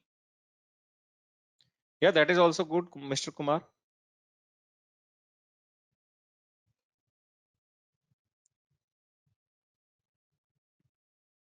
Mr. Kumar, Mr. Prasanna, that 44 AD has been changed around 5 or 6 years back. So there is a little technical aspect ki when audit is required if your turnover is below 1 CR and you are having a loss. It depends on your past facts that in which particular section you declared your income. Friends, like I have this particular 151 landmark judgments book with me, which is covering Supreme Court judgments, 151 Supreme Court judgments. I have one book like this is SS Rana case laws book. This is case law in favor of revenue. Case laws in favor of department. I think instead of finding out the judgments which are in our favor, it's better if you go by the judgment which is in favor of the department. That is more useful. So that you are clear enough कि अगर उनके favor में judgments हैं, तो हमें उसका भी counter पता होना चाहिए. So this is a book and quite lengthy book of 986 pages. If you want, I can share these particular two books with you. This case laws. Let me check out whether this heavy file size is being handled by.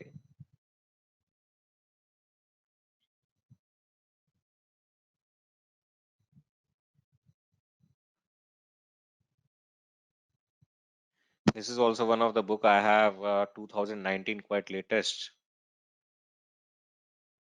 This is a summary of the judgments, 163 pages, जो department के favour में है.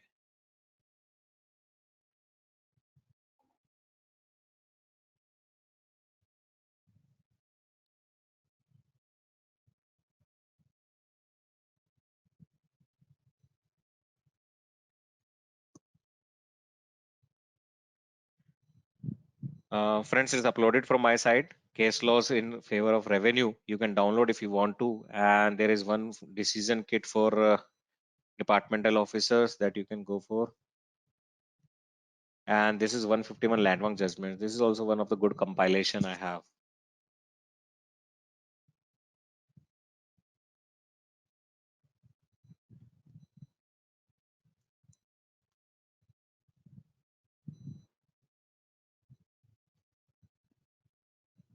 I've shared you 3 PDF files with you, friends. 2 have been uploaded. Third one is under process, and you can download if you want to.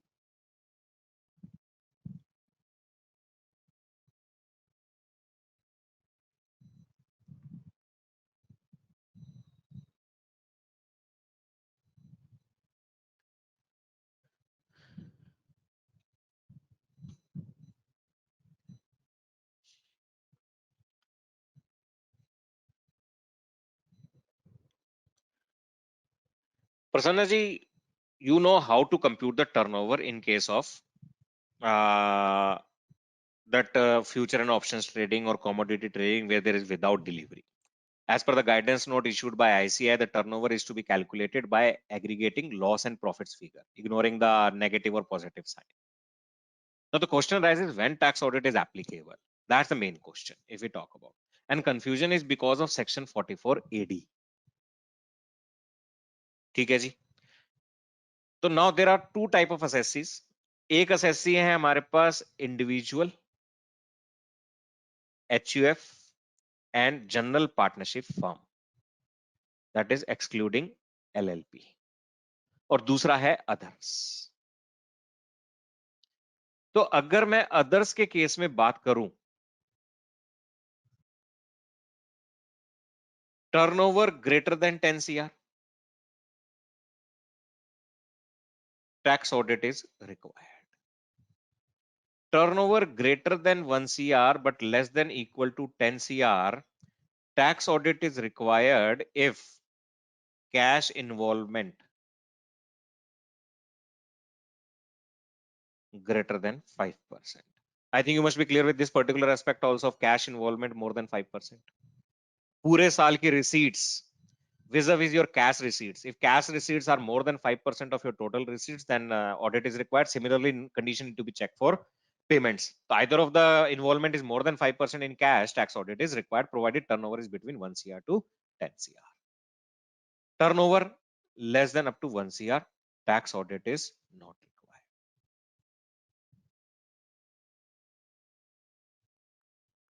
ये तो मेरे ख्याल से clear होगा. That is in respect of others.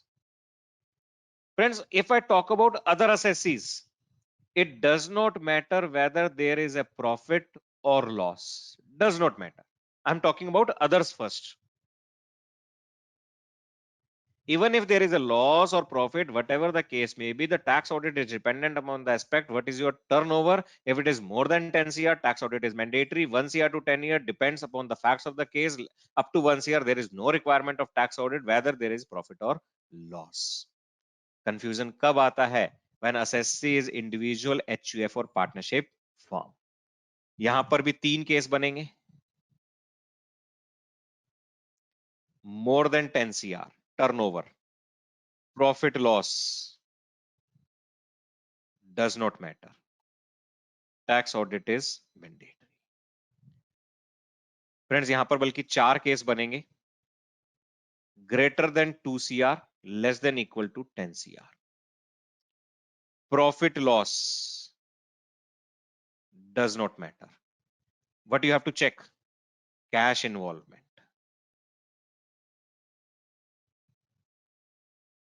Greater than 5%, tax audit is required. Up to 5%, tax audit is not required. यहां तक clear है? पहले ही बताओ. In case of individual HUF general partnership firm for whom section 44AD's option is available, friends, tax audit depends on the turnover first. अगर 10 करोड़ से ज्यादा है, tax audit चाहिए. 2 करोड़ से 10 करोड़ है, depends on the facts of the case. Now coming to other situations, ध्यान से देखना. Individual HUF partnership firm excluding LLP.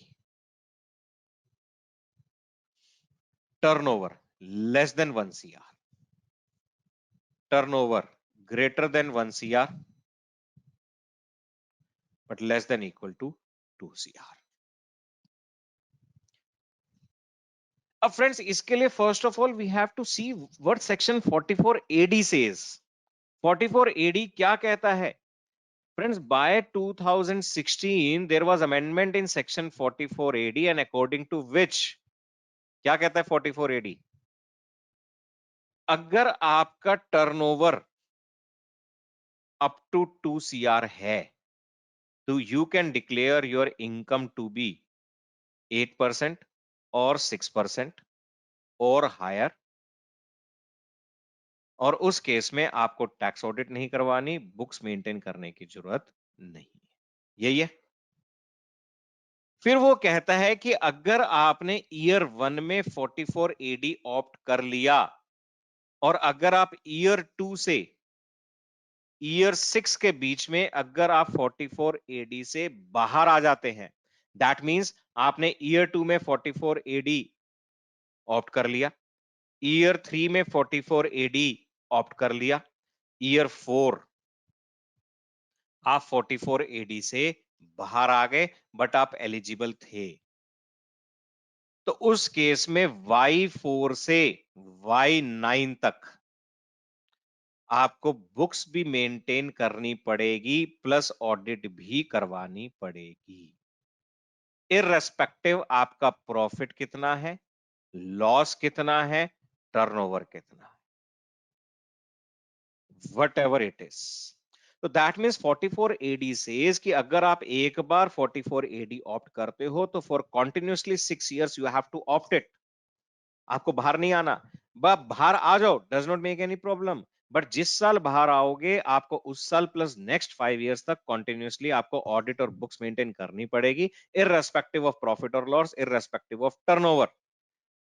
That means अगर मैं Y1 में ऑल्दो एलिजिबल हूं बट मैं 44 एडी ऑप्ट नहीं करता, या Y7 में 6 साल लगातार किया तो Y7 will be treated as independent year, मैं एलिजिबल हूं बट मैं 44 एडी ऑप्ट नहीं करता,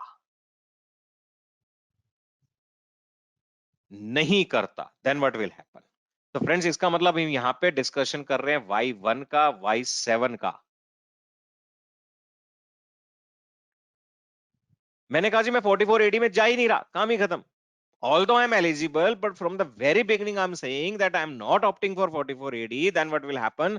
अगर आपका टर्नओवर अप टू 1 CR है, टैक्स ऑडिट नहीं करवानी बट बुक्स मेंटेन करनी पड़ेगी। 1 CR से 2 CR के बीच में है तो आपको टैक्स ऑडिट डिपेंड करेगा आपका कैश इन्वॉल्वमेंट कितना है,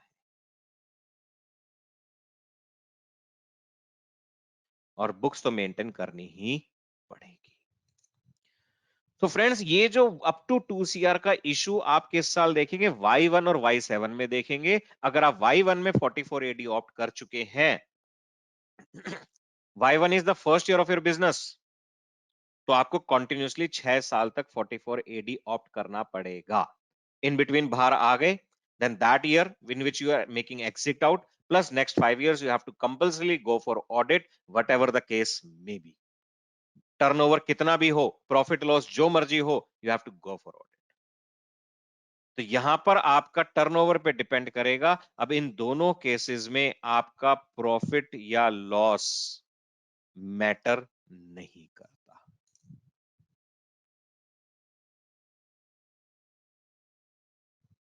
इज दैट क्लियर फ्रेंड्स? ये समझ में आया इंटरप्रिटेशन?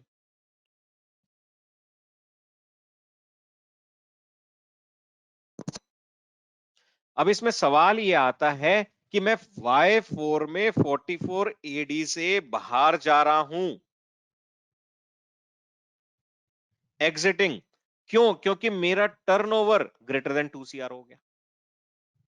मैं ऑप्ट आउट नहीं कर रहा, I am not opting out, but I'm forced to opt out because 44 AD is applicable only if my turnover is up to 2 CR. What will happen in that case? Friends, obviously for Y4, I have to go for audit depend upon the cash involvement because my turnover is more than 2 CR.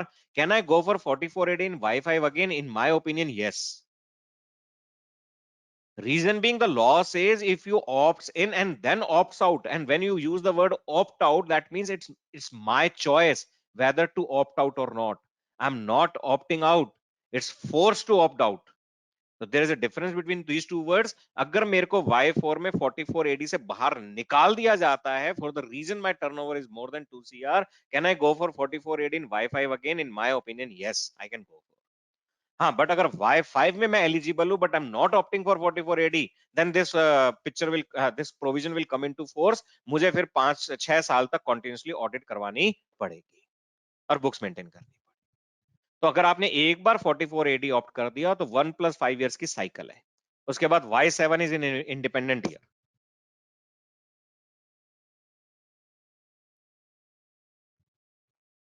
So friends, if I'm not wrong, that amendment was introduced by financial year 16-17. If I'm not wrong, that we need to check.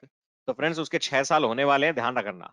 अगर किसी SSC के case में ये option लेना है कि उसको 44 AD से परमानेंटली बाहर निकालना है, तो go for maintenance of books.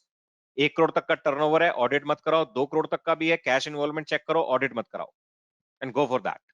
और फॉर एवर वो फॉलो करते रहो, कोई प्रॉब्लम नहीं।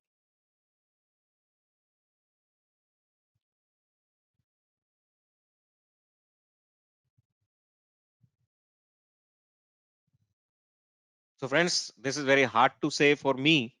बड़ा अजीब लगता है जब लास्ट सेशन होता है और लास्ट सेशन का कहना पड़ता है कि that's all for me from my side. It pinches in the heart, but we have no option, आगे तो बढ़ते ही रहना है।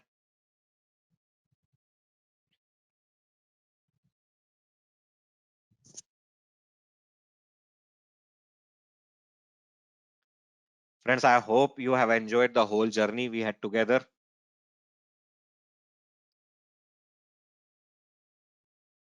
of these 10 sessions. And enjoyment के साथ साथ आई होप कि आपने जो इन 10 सेशंस में हमारे साथ डिस्कशंस किए, we had with you, you had with me, and the learnings we had will be helpful for you. आपके लिए बहुत हेल्पफुल रहेगा इन फ्यूचर, आपकी ग्रोथ के अंदर, the way of understanding the things and the way of presenting the things.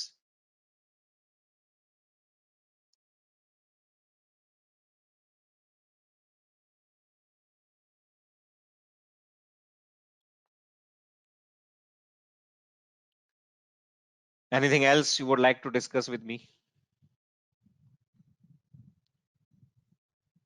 Yes, friends, it's better if you be in touch with me. I've already shared my mobile number and email ID with you. मेरे को भी अच्छा लगेगा कि अगर आप मेरे साथ टच में रहते हैं. And friends, frankly speaking, if you send a WhatsApp to me only in WhatsApp, so I don't even reply, that I'm not even replying. Friends, WhatsApp accept call is totally on silent mode. I check out the WhatsApp on my personal, you can say wish, my personal choice. Even I ignore the WhatsApp because daily more than 500 WhatsApps are there. आपको पता है इतने groups बन जाती, you can't say no to anyone or forwarded message. If you send something important to me on WhatsApp, it's a humble request that you give me a call also. कि I've sent you something on WhatsApp, please check. Otherwise, friends, मैं ये reply भी नहीं करता कि मैं reply नहीं कर रहा. Because it's not possible to check each and every WhatsApp कौन क्या भेज रहा है क्या नहीं भेज रहा है. ठीक है, एक यूजफुल ऐप है, यूजफुल सब कुछ चीजें हैं, बट उसके नुकसान भी बहुत हैं. और फ्रेंड्स, उसको अगर आपको पता है कि अगर उसकी टोन ऑन है, नोटिफिकेशन टोन, तो it's like disturbs a lot. पूरे दिन टिंग टिंग टिंग टिंग, you can't concentrate on the work. हाँ, मेल आप भेजेंगे, डेफिनेटली मैं सारी मेल्स को चेक करता हूँ, सब कुछ है, बट स्टिल अब हम्बल रिक्वेस्ट कि आप एक फोन कॉल जरूर करें, क्योंकि जरूरी नहीं है कि I will be able to understand each and everything from the mail. और आपने फोन कॉल किया, I am not able to pick up और disconnected, friends, it's my duty to call you back.